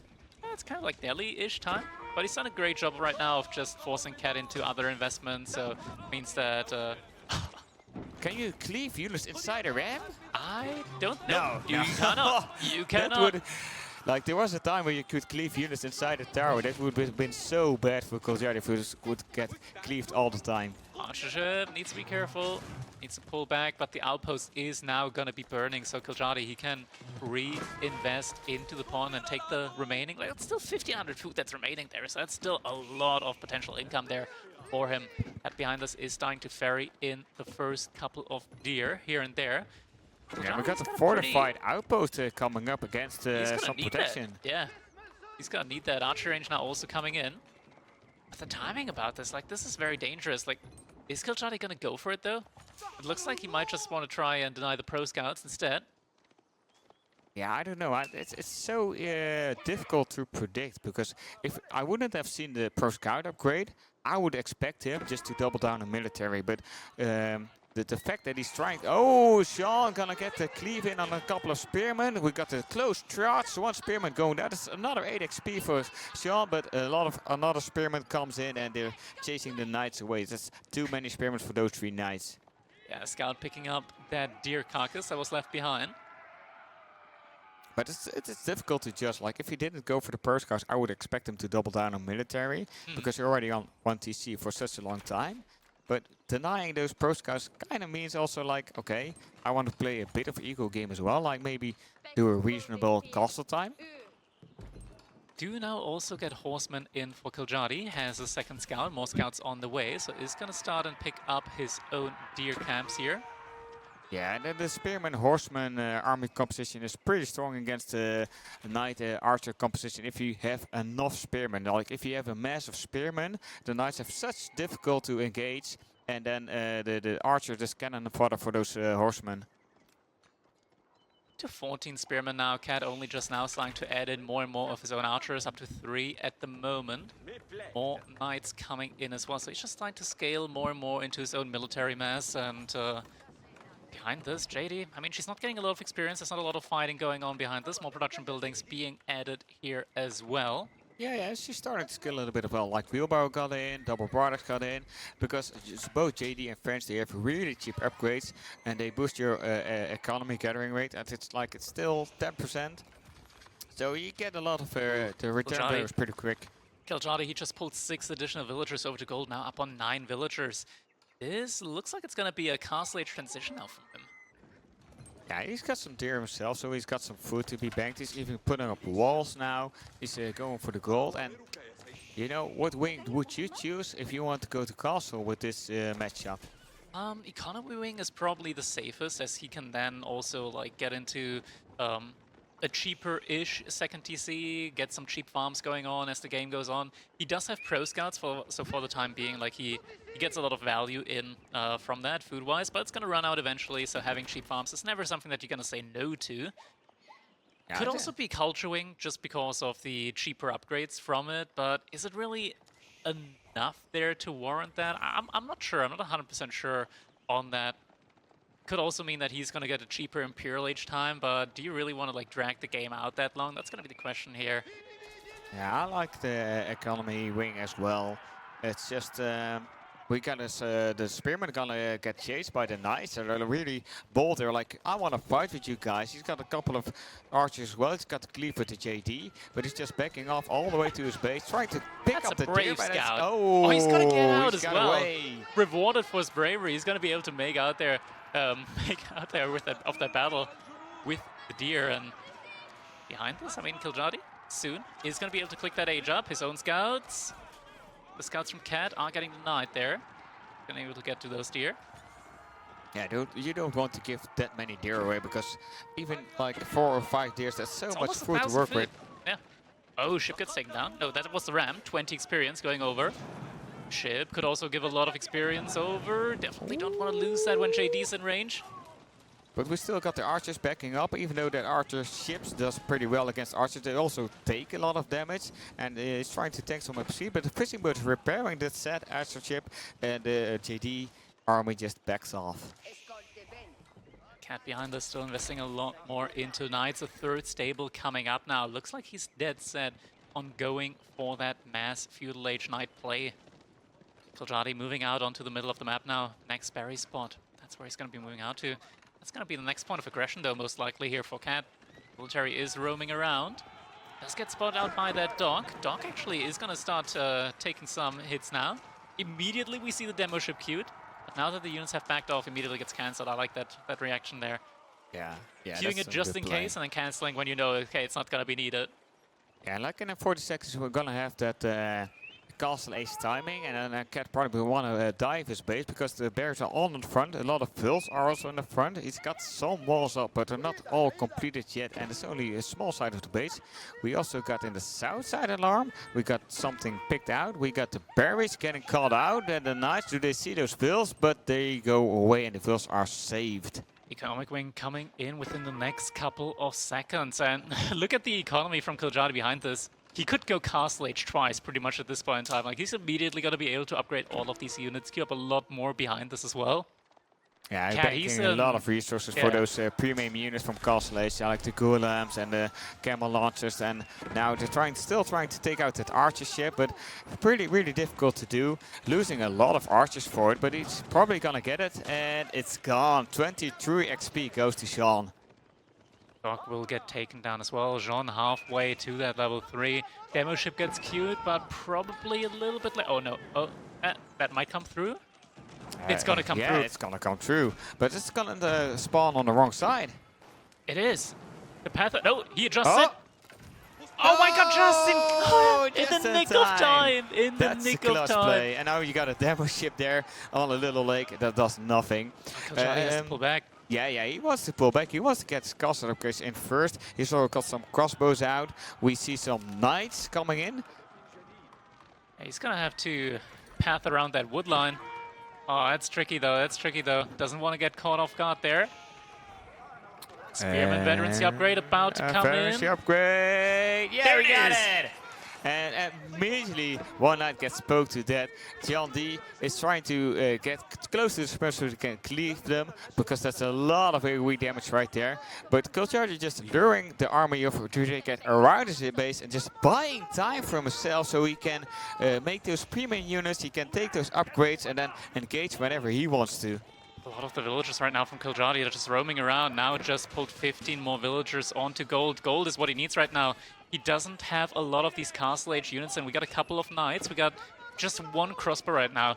I think if he gets to like 10, 15-ish crossbows, that's when he can start one-shotting those feudal age knights, and that's when it becomes very difficult for Cat to take good engagements.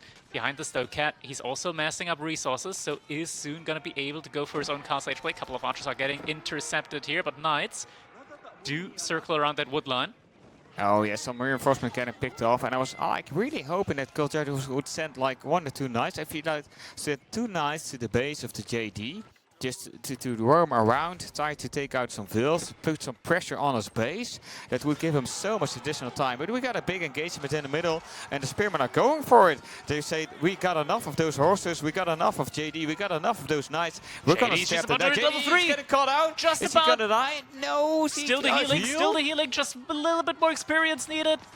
Oh no, That might be it, that might be it. Yeah. Hey, Come on, Madeline. get it! Oh, Yes, she it's died! gone! No, she She's died! going away! She died after the upgrade, so it's gonna Oh. be 500 gold to buy her back.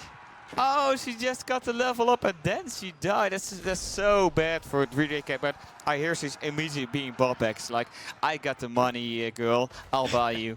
Oh, that's so difficult though, and Cat behind this, he also aged up with the Royal Institute, but I think he misplayed, because when you get the Royal Institute, you don't want to go up with the with John's champions, with the melee unit, because that's not a cavalry unit, doesn't get the bonus from the Royal Bloodlines. Granted, it is pretty strong up against the Spearmen, but long-term castle age, you want to have the cavalry, you want to get maximum use out of. Oh my God. John, she's going down again. Oh, that's so bad, because the cooldown is like 2 minutes. It's such a long time without Sean. It's not getting any XP. She might win the fight here, right here, now. But even the knights It's are so falling many down. knights. This is such a bad position for 3D Cat. He has to back off all the way to his base. His archers not gonna do a lot of damage. All his Have to golfers have to evacuate. Arbaletria in queue, but Cat, he's out of gold. Like, he needs gold desperately right now. Yeah. Kiljardi's on 10 knights. He's got triple the knight count. Yeah, and then that against the French and JD player, that's amazing. villagers pulling And the villagers just don't get time to gather anything. Barry's forward as well. First Arbaletria, second Arbaletria here. He's gonna try and start a step back. The villagers on food. Gotta evacuate them as well. John, she's gonna take her sweet time to come back. Oh yeah, we see more and more archers coming in, and at some point you will have enough mass of crossbowmen that the knights really can't engage anymore. And I will find that difficult, because then you either have to transition into something else, because you can't just baboon knights all day long. When you say that. Yeah, but it's so low HP, like with a little bit of micro, if you have like 3 crossbowmen there, you can easily pick off like 4 or 5 knights, and then you've lost so much armor. You just replace them immediately. You just make more knights. Yeah, we're promoting moreknights.com right here in Hamburg. More knights right here. Coming in. Behind that, more Arbaletria, but a couple are getting blocked out there. That's going to be another one down, potentially. Yep, does get taken down. And the Arbaletria count is being kept low. And Cat, he's knocked out. He's knocked out. Yeah, We're being very quiet about this one. So don't tell kiljardi. Cat, it's knock out just a couple of villagers. He's scouting it. He's scouting it. Is he scouting? Yeah, there's a scout right there. Orange There's a dot scout right there. It's not gonna work. He's making got forward caught with left. his pants down. Yeah, the scout, that's right there. he sees it, but does he notice it? Yeah. He Like noticed he it. There's a immediately couple of agrees knights with the coming army. up. Like that's gotta be Lancers going down there. Yeah. Very Like you sneaky. try this all the time, try to sneak out for a resource that you really need. But meanwhile, he's losing the main fight, and he's gonna lose a lot of villagers on this gold as well. We got an engagement, and they're hitting him in the face right now. That's one villager going down, for sure. And that's another villager going down, because gold fills, losing gold fills is my expertise. Oh my god, yeah, that's a lot of damage that Cat is taking there behind the scenes, and right now, I mean, there's still a clash going on here at the front side, back and forth, but it's kind of like mellowed out. Villagers, they did just move back to the other forward gold, so it's a Yeah, and JD just a short him. walking trip. But JD being back means a big thing here. Just having her back, she provides you with a lot of value here. Even like crossbows, they do take a couple of volleys to take her down. She does take that bonus damage, but she also has resistance to it at the same time. Yeah, but Culture also scouted all those villagers on the barriers as well. He's running out of food, and we got like a group of like 6 lancers going to those berries. Cat scouts it, but he's not pulling them away. He's like, oh, yeah, my crossbowman will fix this. He's one volley, another volley, and one knight goes down. So that's a lot of pressure less. And behind that, I mean, Kiljardi's, the Knights are now kind of potentially trapped here between groups of military from Cat. That could be a point where he could lose some more Knights. They are still going for a raid onto the villagers on the farms. Cat right now putting up a couple of outposts next to his gold mine. Yeah, Behind this adds in his first couple of farms. He did go up with the economic wing, so yeah, and we've doesn't have to got pay the more full units price. coming in on the barriers on the top, and he's also on the bottom, and he's also messing up at the lake. So you really get just getting multitasked all the way around. Like he has to react on multiple places because it's so difficult to wall this map, and it's so open. And like this, it's farms on the east side. Like you can attack it from every angle that you want. Another thing is because Cat, he didn't go for Jeanne's riders, means that Kiljardi, he can just invest into his own crossbows without the fear of like getting countered out by a single unit here. Cat, he sees the military coming in, double sprinkled emplacement coming in for him. Villagers jumping inside the outposts. Ram is gonna make its way over here soon. Yeah, the gold is so important. Like one volley and immediately JD is half HP. It's so difficult to micro and not lose her. We got the lancers coming in. The Arbaletier are guiding back, trying to take out as many lancers as possible. But the own crossbowman of Kiljardi just advancing. They're trying to take the... Oh, the Pavis getting blocked. The heal, the cleave. It really gets the... Oh, JD goes down again. And the Ram is taking down the tower as well. Village trying to burn it. Crossbow trying to snipe as many archers. Well, it's dropping. It's only 7 archers. 3 archers left. JD got bought back, but immediately gets stabbed by multiple spears, and she's gonna go down once more. And GG gets called. Kiljardi now being able to take the lead here against 3D Cat in this best of 5. Oh, that means that Kiljardi is gonna be on match point. Ooh. Oh, that was a really good game by both players. Like JD just a classic knight harassment, Abbasid trying to defend, and I like the castle play with all the lancers because Himayama's just open enough to raid all day. Indeed, and now it means Kiljardi, he is going to be on match point. Just needs to need another victory here on the board in order to advance up against 3D Cat, and that, I mean, that is a paired with a nice bump in the pay on the paycheck, right? You go from like around $300 to $450, $500 here in the prize pool. So getting that point up against Cat, that's, or just in general advancing here, it's a big bump in the pay rise here. You can take a look at the just managing stats. to get to another round. That itself, just the honor of beating a player and getting to the next round and trying to be the best player in AVV4 that you can be. Look at that. Look at that effective APM from Cat. Is that the highest that I've seen today here, I think, so far? 338 effective APM. Oh man, that's so much. It's like clicking 5 buttons a second. That's not, by the way, that's not overall APM. That is like effective APM, like commands that are actually like recognized by the game. So Typically, when you have like an APM style software, it's going to be much higher. But these are like effective commands that are being recognized by the game, and that usually tends to be like even when players have like APM counters that tell like 400 in game, it's usually like around 200. So seeing like over 300 effective APM, you can tell just under how much stress, how much multitasking Cat had to do there.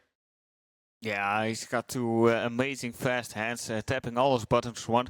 Of course, a lot of players are, when at the start of the game, they're tapping a lot of buttons on the keyboard just to warm up their hands, so that in a skirmish where you have to micro a lot, that they're like active, because your brain doesn't want to be passive. You want to slow down on the micro. But still, getting to 338 is so high. It's so much. I just saw the draft on the laptop from production, so I already know what's going to be up next, even without the graphic telling us. We're going to be seeing Order of the Dragon up against Japan, so I'm guessing it's going to be 4 legs next. Yeah, Order of the Dragon, and especially Japan, you want to have that There on we 4 go. legs. There it is. You know, it's like you already knew. Oh my That's god, how did that amazing. happen? You know, you should buy a ticket for the lottery. It's nice, like being at a LAN, I can just glance around. Oh, I see that Yeah. laptop in production. Oh, that's the draft. Okay, nice. Yeah, I was just looking at those good guys, those beautiful people behind the computers doing all the video production. Like, we need a little bit of shout out for Chris being the observer today, Eric Cow doing all the video production, Road managing all the chat, the Discord, and Monet just backing us up wherever it's needed. And that's also what makes this event so amazing. All these people that want to invest their time in making a tournament that's gonna be as fun as possible. Yeah, speaking of people, also speaking about you, because we managed to hit our goal for the prize pool 103%, but that prize pool can still be expanded upon if you help us donate on Matcherino. All the additional money that's being gathered there is going to go towards the players in the prize pool, so helps us just increase the prize pool and just overall bring you guys more of these amazing tournaments, these LAN events right now that we all just really like to have here, right? Like, it's something nice having like these online only events with a big prize pool, but it's even more personal and up and close with each other when it's a LAN event, like on location. Yeah, and it's also just meeting the people that you already know for such a long time, which you talk to so much with online, but never really met in real life, and just hanging out with each other, just talking about life, talking about the game, getting to know each other even better, sharing rooms with each other. That's such experience. Like 10 years from now, you still remember that. Exactly. And it looks like we might be jumping into our game number 4 now. Match point between kiljardi and Cat. Kiljardi in the color orange, playing as the Order of the Dragon here on 4 legs. His opponent is going to be playing as the Japanese. It's 3D Cat. And Japanese, I tell you what, they're pretty good. They're pretty good on hybrid maps, but so are Order of the Dragon. Yeah, because in the in the east, in the color orange, we got on the Order of the Dragon, the one and only kiljardi. Playing against 3D Cat. Yeah, we can applaud this shit, you know. This is really special to having these people here. I'm psyched, I'm excited. I want to get in this game. I want to see some shinobis. Yeah, shinobis. That's usually the kind of landmark like the Koka Township that you do want to go for on hybrid maps with Japanese. Gives you that opportunity play, deny a couple of buildings, like maybe sabotage a dock, you know, block that production for 30 seconds and then get your own dock up on that pond. And the Shinobi are really, really strong at the moment because they do 20 damage, but they also do 5 damage against melee, so they treat really well against both Spearmen and early men-at-arms. And even if you go into archers, you still have the option to shampoo upon them, you know, that's the little blink. And then you got a melee range around the archer, and they do a lot of damage as well, even though the archer is the counter unit against Shinobis. Gilded Archers do attack pretty quickly though, and they also have a lot more health than on one, so it's difficult to calculate just how many units you need when you're up against Order of the Dragon, just because like the stats they're not what they usually are against like any other civilization. Yeah, you have to get the feel for that by playing against them a lot or playing with them a lot, because if you have an engagement between two armies and you're both like a regular civ like French or against English, you kind of have a feel, okay, I'm winning this fight or I'm not gonna win this fight, because out of the dragon your feeling is a little bit off. So sometimes you win a fight where you're like, oh, did I win this? And but the other way around happens as well. You're losing so much armor because you thought you could have won easily. So we see them going out on the goldfish right now, getting the gold that's needed for the feudal age. Probably gonna get Coca Township for the Japanese. And I'm guessing on a mine work for the Order of the Dragon, because mine work, they have cheaper upgrades and they have some special upgrades. I think like typically what we've recently seen more and more is players just still opting to go for the Archon Chapel. It's only 15% bonus economy that you're getting there, but it's still good to have overall, especially on wood when you're on a map like Four Lakes where you're going to need a lot of wood. Just having an additional 15% of it can make quite a big difference. Kiljardi is the player in theory where I would say, okay, he might also go for the mine work. That's the thing, right? Like, with the reduction of minework quality, not minework quality, but like Archon quality between the HRE and the Order of the Dragon, you're much more open in your decision with which landmark you want to go for. Like when you're playing as the HRE, it's kind of like almost a sacrilege not going for it. Yeah, you gotta go for the Archon Chapel because that's just 40% is way too good to pass off. It's like fishing being on a water map and not fish. But yeah. We're seeing it right now. Yeah, Archon Chapel coming up. Pretty close to the TC in the back of the base. So it's not hitting the wood line that much. It is going to hit him with a lumber camp, so the villagers are still going to end up being inspired there for the entire duration. It's not the biggest wood lines as well, so you can kind of like reasonably just go for a single lumber camp there to chop out the entire wood line if you get wheelbarrow in. Okay, but you wouldn't have liked to have the Archon Chapel on top of the base because you got a little bit bigger the wood thing line is right then there? it's probably not gonna be in range of the sheep underneath the TC. Oh yeah. Yeah, you want to hit as many resources as possible because I think he was also hitting the gold right there. He's hitting the sheep, he's hitting the wood. It's overall in a nice position. Like if the range is to be trusted, because sometimes circles in the game they can be a little bit elusive.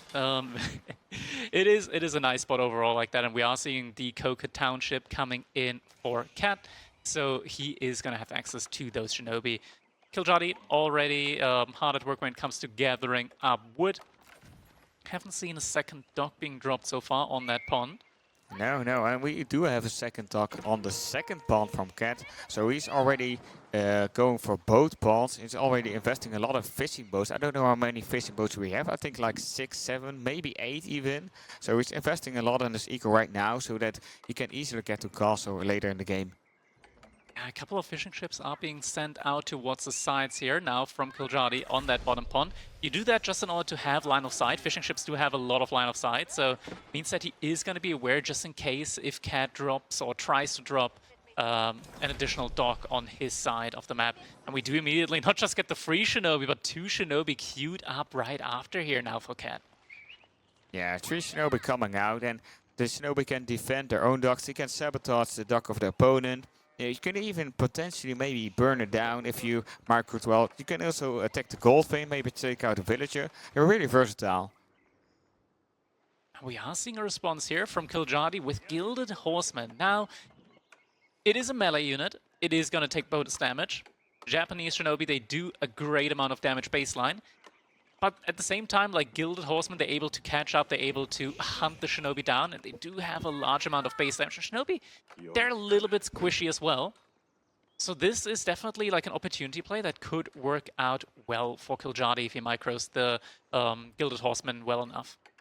Yeah, and we really see the double bardacks already being researched for Order of the Dragon because you're gathering a lot of wood because you also want to build fishing ships and you're getting a lot of wood in general for like production buildings, houses and stuff.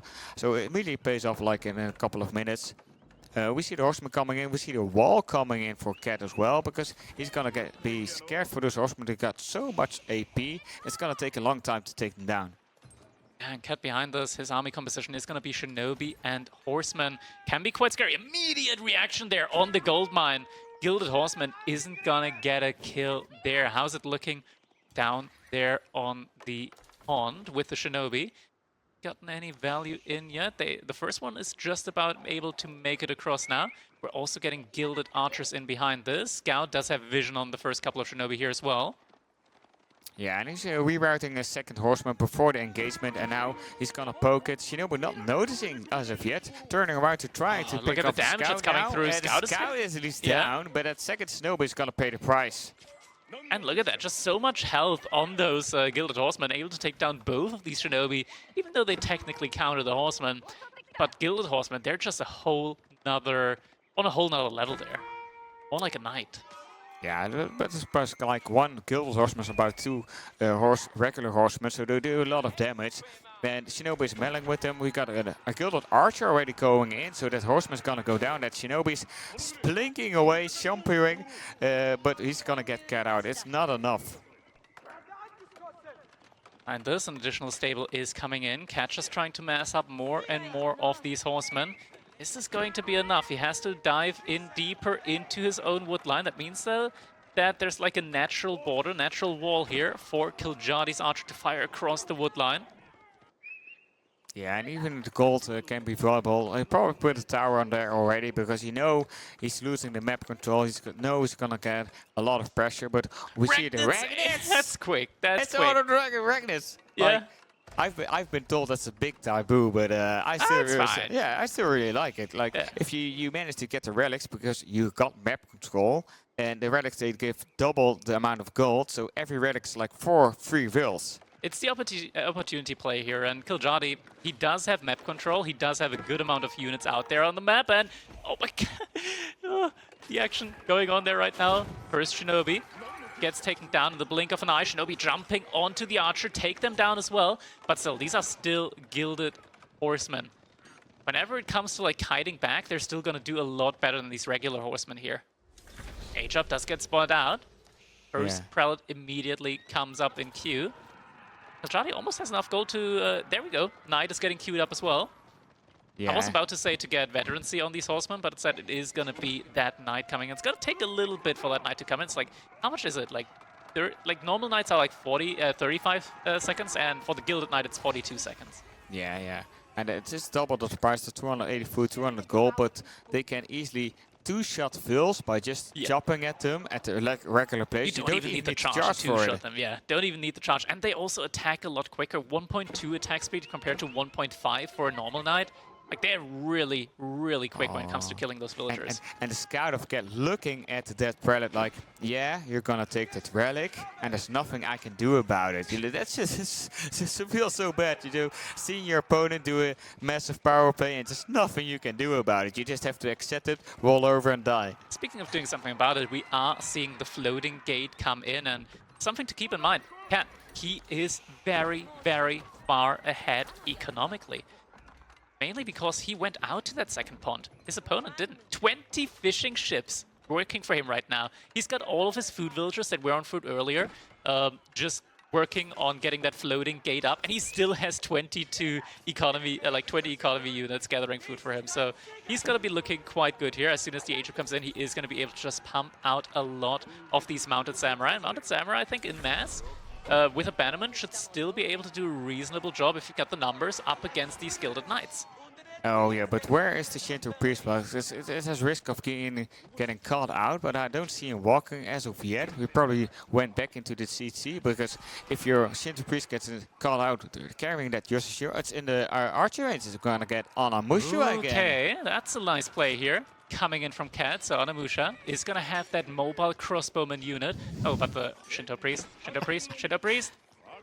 Little ring around the rosy, but the next knight is coming in. And that Shinto priest, that's a lot of value going down there with that Shinto priest. Means that Kiljardi, he's going to have a little bit more time when it comes to gathering up those relics. Yeah, it's not just about value, it's mainly about the tempo play. Because losing that Shinto priest that early and already being behind on castle age, like Kiljardi already has 2 relics in, third one coming in. And he's already taking his 4th and 5th one as well. Oh, yeah, but the prelate side. Yeah, it's like a, hey, I'm over here. Please don't come and kill me. I'm vulnerable. Taking this relic, if you're fine with that. Yeah, you can just leave me alone. Message well received. Cat is going to be able to take that prelate down. 3 relics already collected so far, though, by kiljardi, and that's almost 500 gold per minute right now, just passively in for him. And he's investing that into crossbows now. So we're getting those gilded crossbow. We got 4 gilded knights. We're getting the inspired warriors upgrade as well. So kiljardi, he's gonna have a very, very strong military force here. And sure, like Onamushas, they're nice. They're crossbowmen as well, but gilded crossbow's kind of better. Yeah, they just don't trade efficient, and gilded crossbowmen, they shoot so fast. And they even take down the mounted samurai as well. And it's only a couple of horsemen, but we have a lot of horsemen coming in again. We're going for the horseman on a Musha combo. All units getting puffed up by that Uma horseman. Oh, the Prowl, he's just standing there. Oh, no. Oh, he didn't realize. Oh, yeah, the shift click didn't go through. He went too late. Oh, he's going for the other relic again. Side timer warning, like, I'm gonna try it again. Don't stop me, please. Yeah, this time, there's nothing nearby, right? He's got the crossbows here as well to defend. That's gonna be a 4th relic being captured, and potentially, but still a big army that's coming from the bottom. And he's gonna hit the sacred site again. Like, hi, I'm here. I took this. Don't mind me. I took this and I don't even feel guilty. But wait, no, wait, I feel guilty. No, don't do this. Wait. Oh. It's a prank. Okay, no. It was about to be a prank, but then it wasn't. That was pretty close. So, we've got some nice raids in the back. Village is going down. That's already 3 vills. It was good pathing around there, not losing as many as he could have there, and that's a lot of gilded knights going down. Cat, let's not forget, still ahead on the economy, doesn't have the bonus movement speed upgrade, as Observer is pointing out there. Thank you, Chris.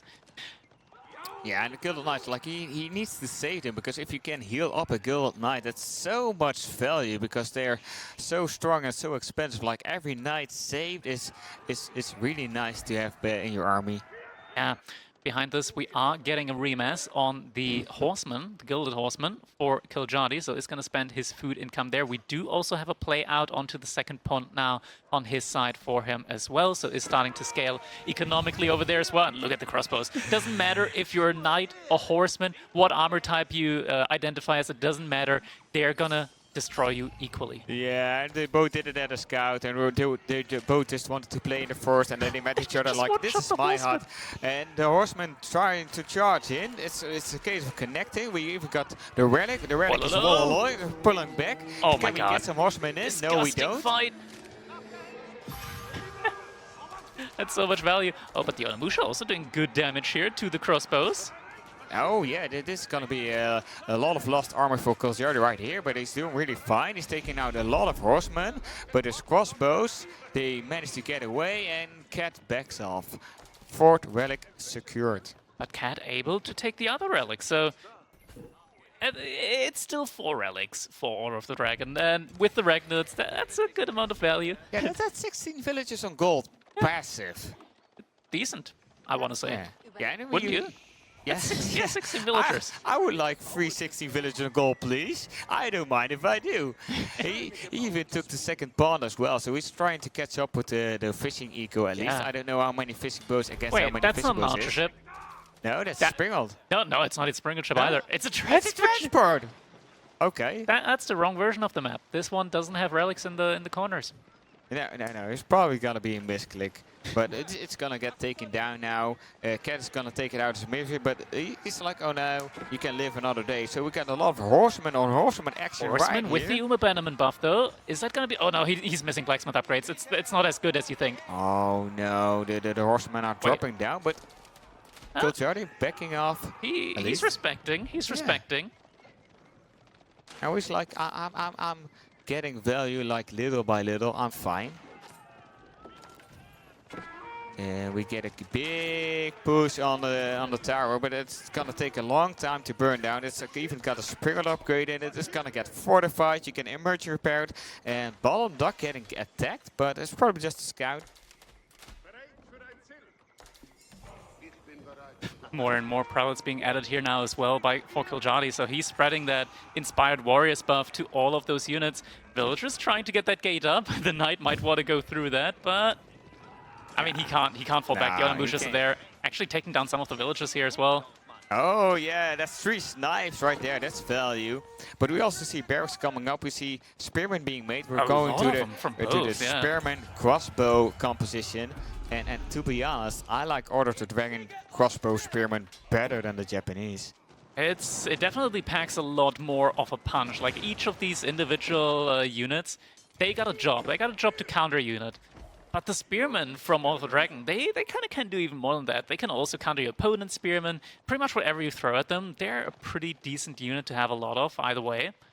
And Cat broke through to the south side of Kiljardi's base, and the Kiljardi is in the Cat's base. It's gonna be searching for villagers, but the army he's from getting Cat is so much getting value. pushed back. It has so much spreaders and so much crossbows behind it. It's really difficult to push in it, but some of the units did, and they're all the way back in the behind of his base. The horsemen of Kiljardi, it seems they're gone. I'm not seeing them. They were on the wood line, but they're probably dropping like flies. Oh, there's a lot of villagers went down in the wood. Yeah, you're right. He killed a lot there. And Kiljardi didn't lose a lot on his own side. Yeah, that's the multitasking skills. Like they're on like 3 or 4 places at the same time, and if you drop the ball on one place, you're immediately like 8, 9 vills behind. Yeah, Cat behind all of this though. Even though Kiljardi has 4 relics, OTD relics, Cat kind of evened out. Well, not evened out, not even close to evened out, but he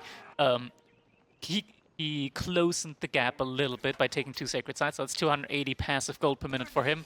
Meanwhile, Kiljardi 4 relics, that means that he's gonna be sitting on 640 passive gold right now. Yeah, that's amazing. That's a lot of free gold he's getting. He also got Ark and Chapel, so if you put a lot of farms around that, you even get a little food buff. He just got the fishing. It's so He's much. got They're glowing, yeah. man. They're all glowing. They're Yeah, all they're- inspired up. Yeah, they're all inspired up, and we even got a couple of lens connect in there. Like if you The spearmen, manage they're to gonna get melted. if you manage to mix in a couple of lens connects, like 2 or 3 is enough. Like in a big mass of 20 spearmen or maybe 15 spearmen, they do a lot of damage. It's so difficult to snipe. Oh, we do have a sneaky little dock here. I don't see any military ships from Kiljardi in queue right now, and he's not moving towards it to stop it as well. So Vil down on the sacred side, trying to secure the sacred side. Victory There's a win. sprinkled emplacement as there. far as possible. And no ship as of yet. It hasn't been noticed yet. Cat's sneaky. He's like a real cat.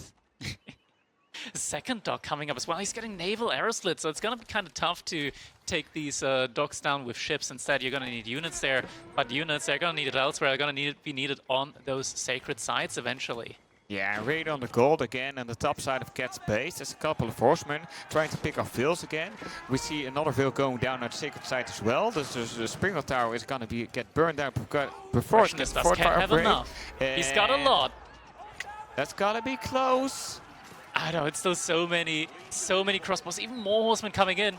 Is it gonna be enough? He's kiting back, he's kiting back. Dude, he's killing so many of these spearmen with every volley. It's kind of crazy, but now the Landsknecht are coming into the front side as well. Oh my god, they're melting. They're melting everything. Oh god. And just like that, the entire front line They're of not Cat. getting sniped the lance connector, so all Yeah, the spearmen it's are hot out. gone. And those horsemen will do nothing against the army of Kiljardi, and the crossbowmen just gonna trade out with all this on Amusha. That's a big blow for Cat's army. Yeah, in the end, only like 6, 7 crossbows went down. Kiljardi still has 7 out on the field. And the military count from Cat, it's shrinking quickly. Every single volley here that comes to takes down like 2 to 3 units over from Cat. And now the spearmen are charging in. The Landsknecht are still in there as well. Cat, he's not microing back with the Onimusha. And just like that, even more units going down. He's not able to reinforce quickly enough, and he might just lose that sacred side. And that's kind of like one of his main like win conditions here, I want to say. We're also getting a mix in now of Onimusha. Yeah, at least he stopped the south pond, so there won't be any fish for Kiljardi damage. So he did a lot of eco damage, but he lost a big chunk of his army for it. The crossbowmen He's are just trickling in. Yeah, the crossbowmen are just cleaning up the Onimusha right now, so we can even go for like this man-at-arms switch right now. Yeah, behind this though, yeah, just trickling in the military means that the crossbows do have like a relatively easy time when it comes to just sniping down the army from Cat one by one.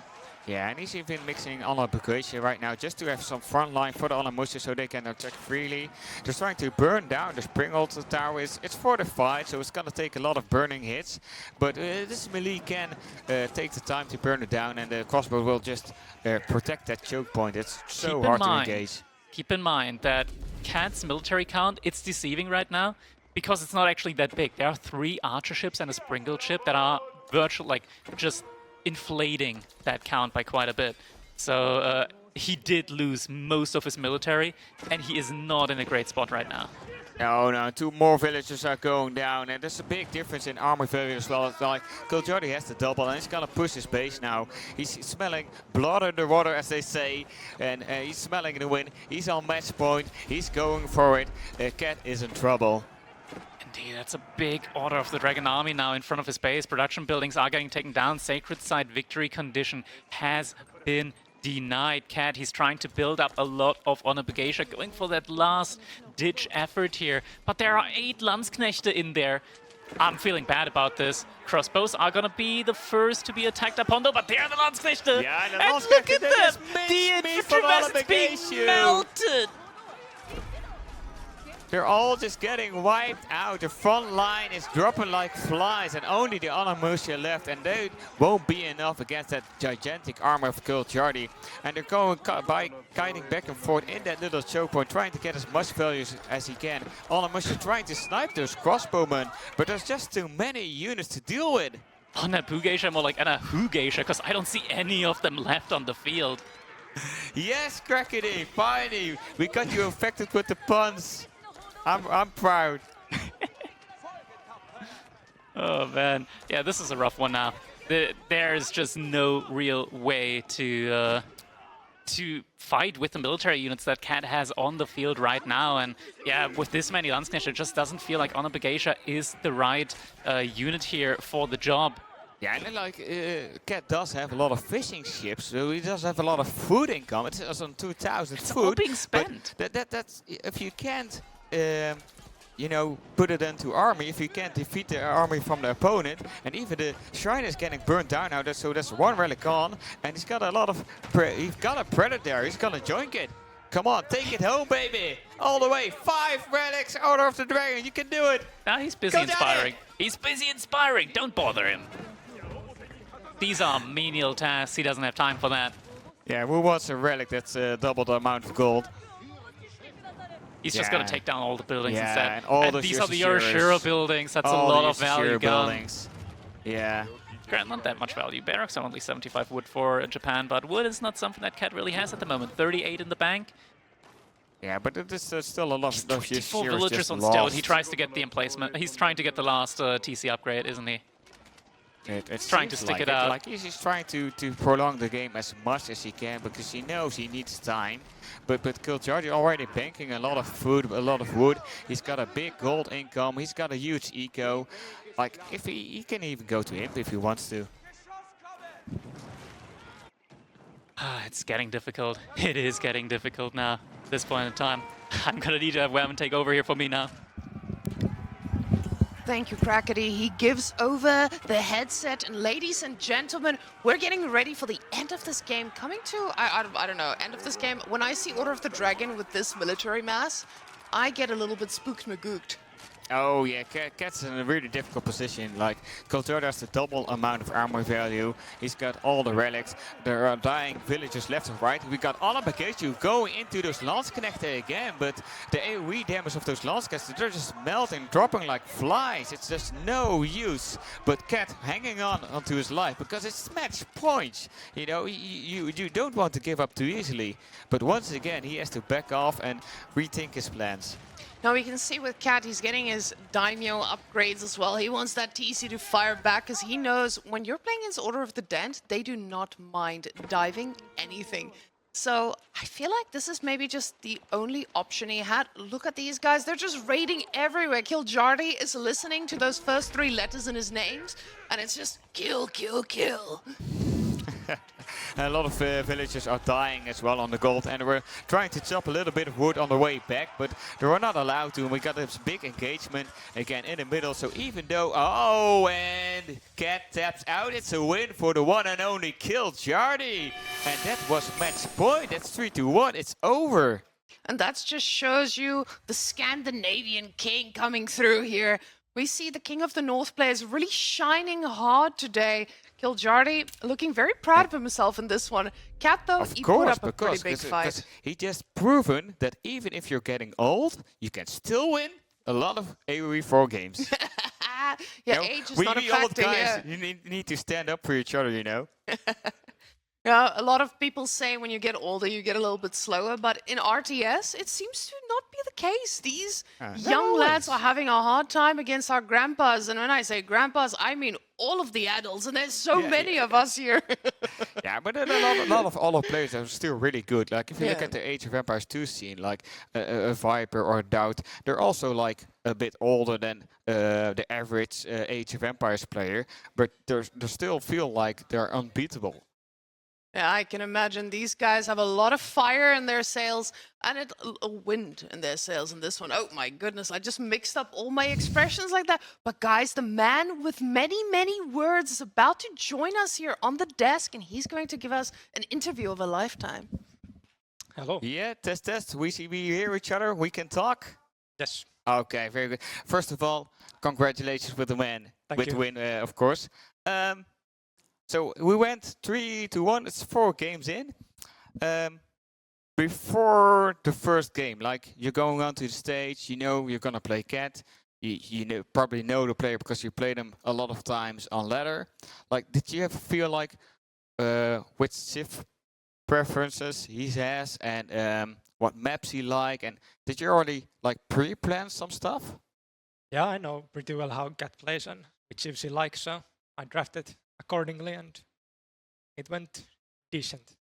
Okay, were there like certain shifts you wanted to deny, or certain shifts you really wanted to have yourself, or? Pretty much all the pro scout shifts, I try to get away from him because he's good at that and I'm not, so try to play around the water maps more, unlike I usually do. Usually I avoid them, but now that's all I got. Yeah, but your plan did work out because the last map, Order of the Dragon against Japanese, it was a water map and you took the win. So going to match point, like, did you already have like a feeling? Okay, I can take this. I'm favored in this matchup. I'm favored in this map. Or what were your thoughts? Yeah, that matchup OOTD versus Japan, it's really good for OOTD. At least I think so. So I was pretty confident that I can take it, even though Japan is like usually pretty good in that map. But I think OOTD is like a rising star. Yeah, it's doing really well on ladder right now as well. What do you think is the biggest advantage of OTDD on that map versus Japanese? Like the units work very well against Japan, but also in general in that kind of maps, OOTD is so fast to get the castle and get the relics. So that gives you a huge advantage if you had the Yeah, Regnits. that's something we saw because you were cast like maybe 10, 11 minutes. Or like it felt really fast. You had Regnits, you already had 2 relics in before Cat even got to the castle. So you already had a big advantage right there because with the Regnits it doubles the amount of gold of your relic.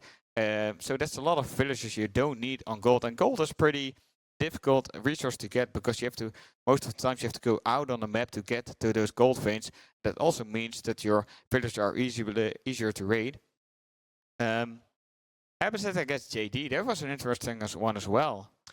Yeah, I think Abbasid is not so good generally, but in that map I think it's playable, especially against JD. I think it's a good matchup for Abbasid. I was a bit scared for if he would pick HRE there, but he ended up picking the JD, so I was happy with that. Yeah, okay, so a lot of things also went in your favor because at top level, like these tiny details, they can they matter a lot because if there's something is in your favor in the spawn or something in the favor of your civ, it just becomes way more easier to win the game. You felt that you were lucky with the civ matchups and the maps? Yeah, I mean, if he used HRE there, then he doesn't have the HRE in some other map, and then it's gonna be good for me in that sense. So HRE is always a hard shift to play against, so Okay. it doesn't really matter. And when he picks it, it's gonna be hard. But Yeah, it would have been in the last game if I didn't win this one. So Yeah, but you were pretty happy with the JD, and you sniped her a lot. Like, she was scary. She was like chasing you a couple of times. You were really scary. Oh, go! There's a woman with a big cleave. Like, I'll have to respect that. But at some point in the game, you managed to snipe her like 2 or 3 times in a row. Like the best snipe for me was the one that she leveled up to 3, and you killed her before she could level up, and Oh, he leveled up before. then. Cat has to pay double the price to get her back, so that's Yeah, then I killed him. immediately a big impact on the Zico. Yeah, it was pretty scary when he attacked in my base. He had a huge army and I didn't have, so I just tried to play around my base, and he wasted a lot of time and ended up being in a pretty bad position after all. Yeah, we talked about it, like we just, ringing him around the rosies, or as most casters call it, just walking around your base, just giving yourself the time you needed to get in those upgrades, to get in those premium units, until you felt like, okay, I can attack him now. Yeah, Okay. he wasn't ready for me to get the castle that fast. So the Ayyubid against Malian game, let's take a look at that. Like, I think we felt it was critical around the sacred sites with the mangonels, when Cat had a pretty big and scary army, or was trying to take the top sacred side, and then you came in with your army and the mangonels, and Cat just couldn't get on top of those mangonels. I think he misplayed it a bit with the army. He really tried to get the sacred sites, but I don't think he can just get them. He has to fight my army first, or at least raid something. Just try to go straight to the sacred sites, and it's easy to defend with mangonels at that point. Okay. Yeah, for us it felt like really good games, and it went 4 games long from the best of 5 possible, and we felt the games were really equal as well, like very interesting to watch and to cast. So once again, congratulations with the win. You played very well. We're gonna do winner matches today, so you will be playing somewhere today again for the second series. Did Louis already play his match? I don't Louis know the Madrid. update from Race next. Louis right now, but I'm looking at Cow if he can give me an update about Louis, and he's putting the score sheet on the screen. And what do we see? Okay, so played. It's already played, and it's went 3-0 for Louis.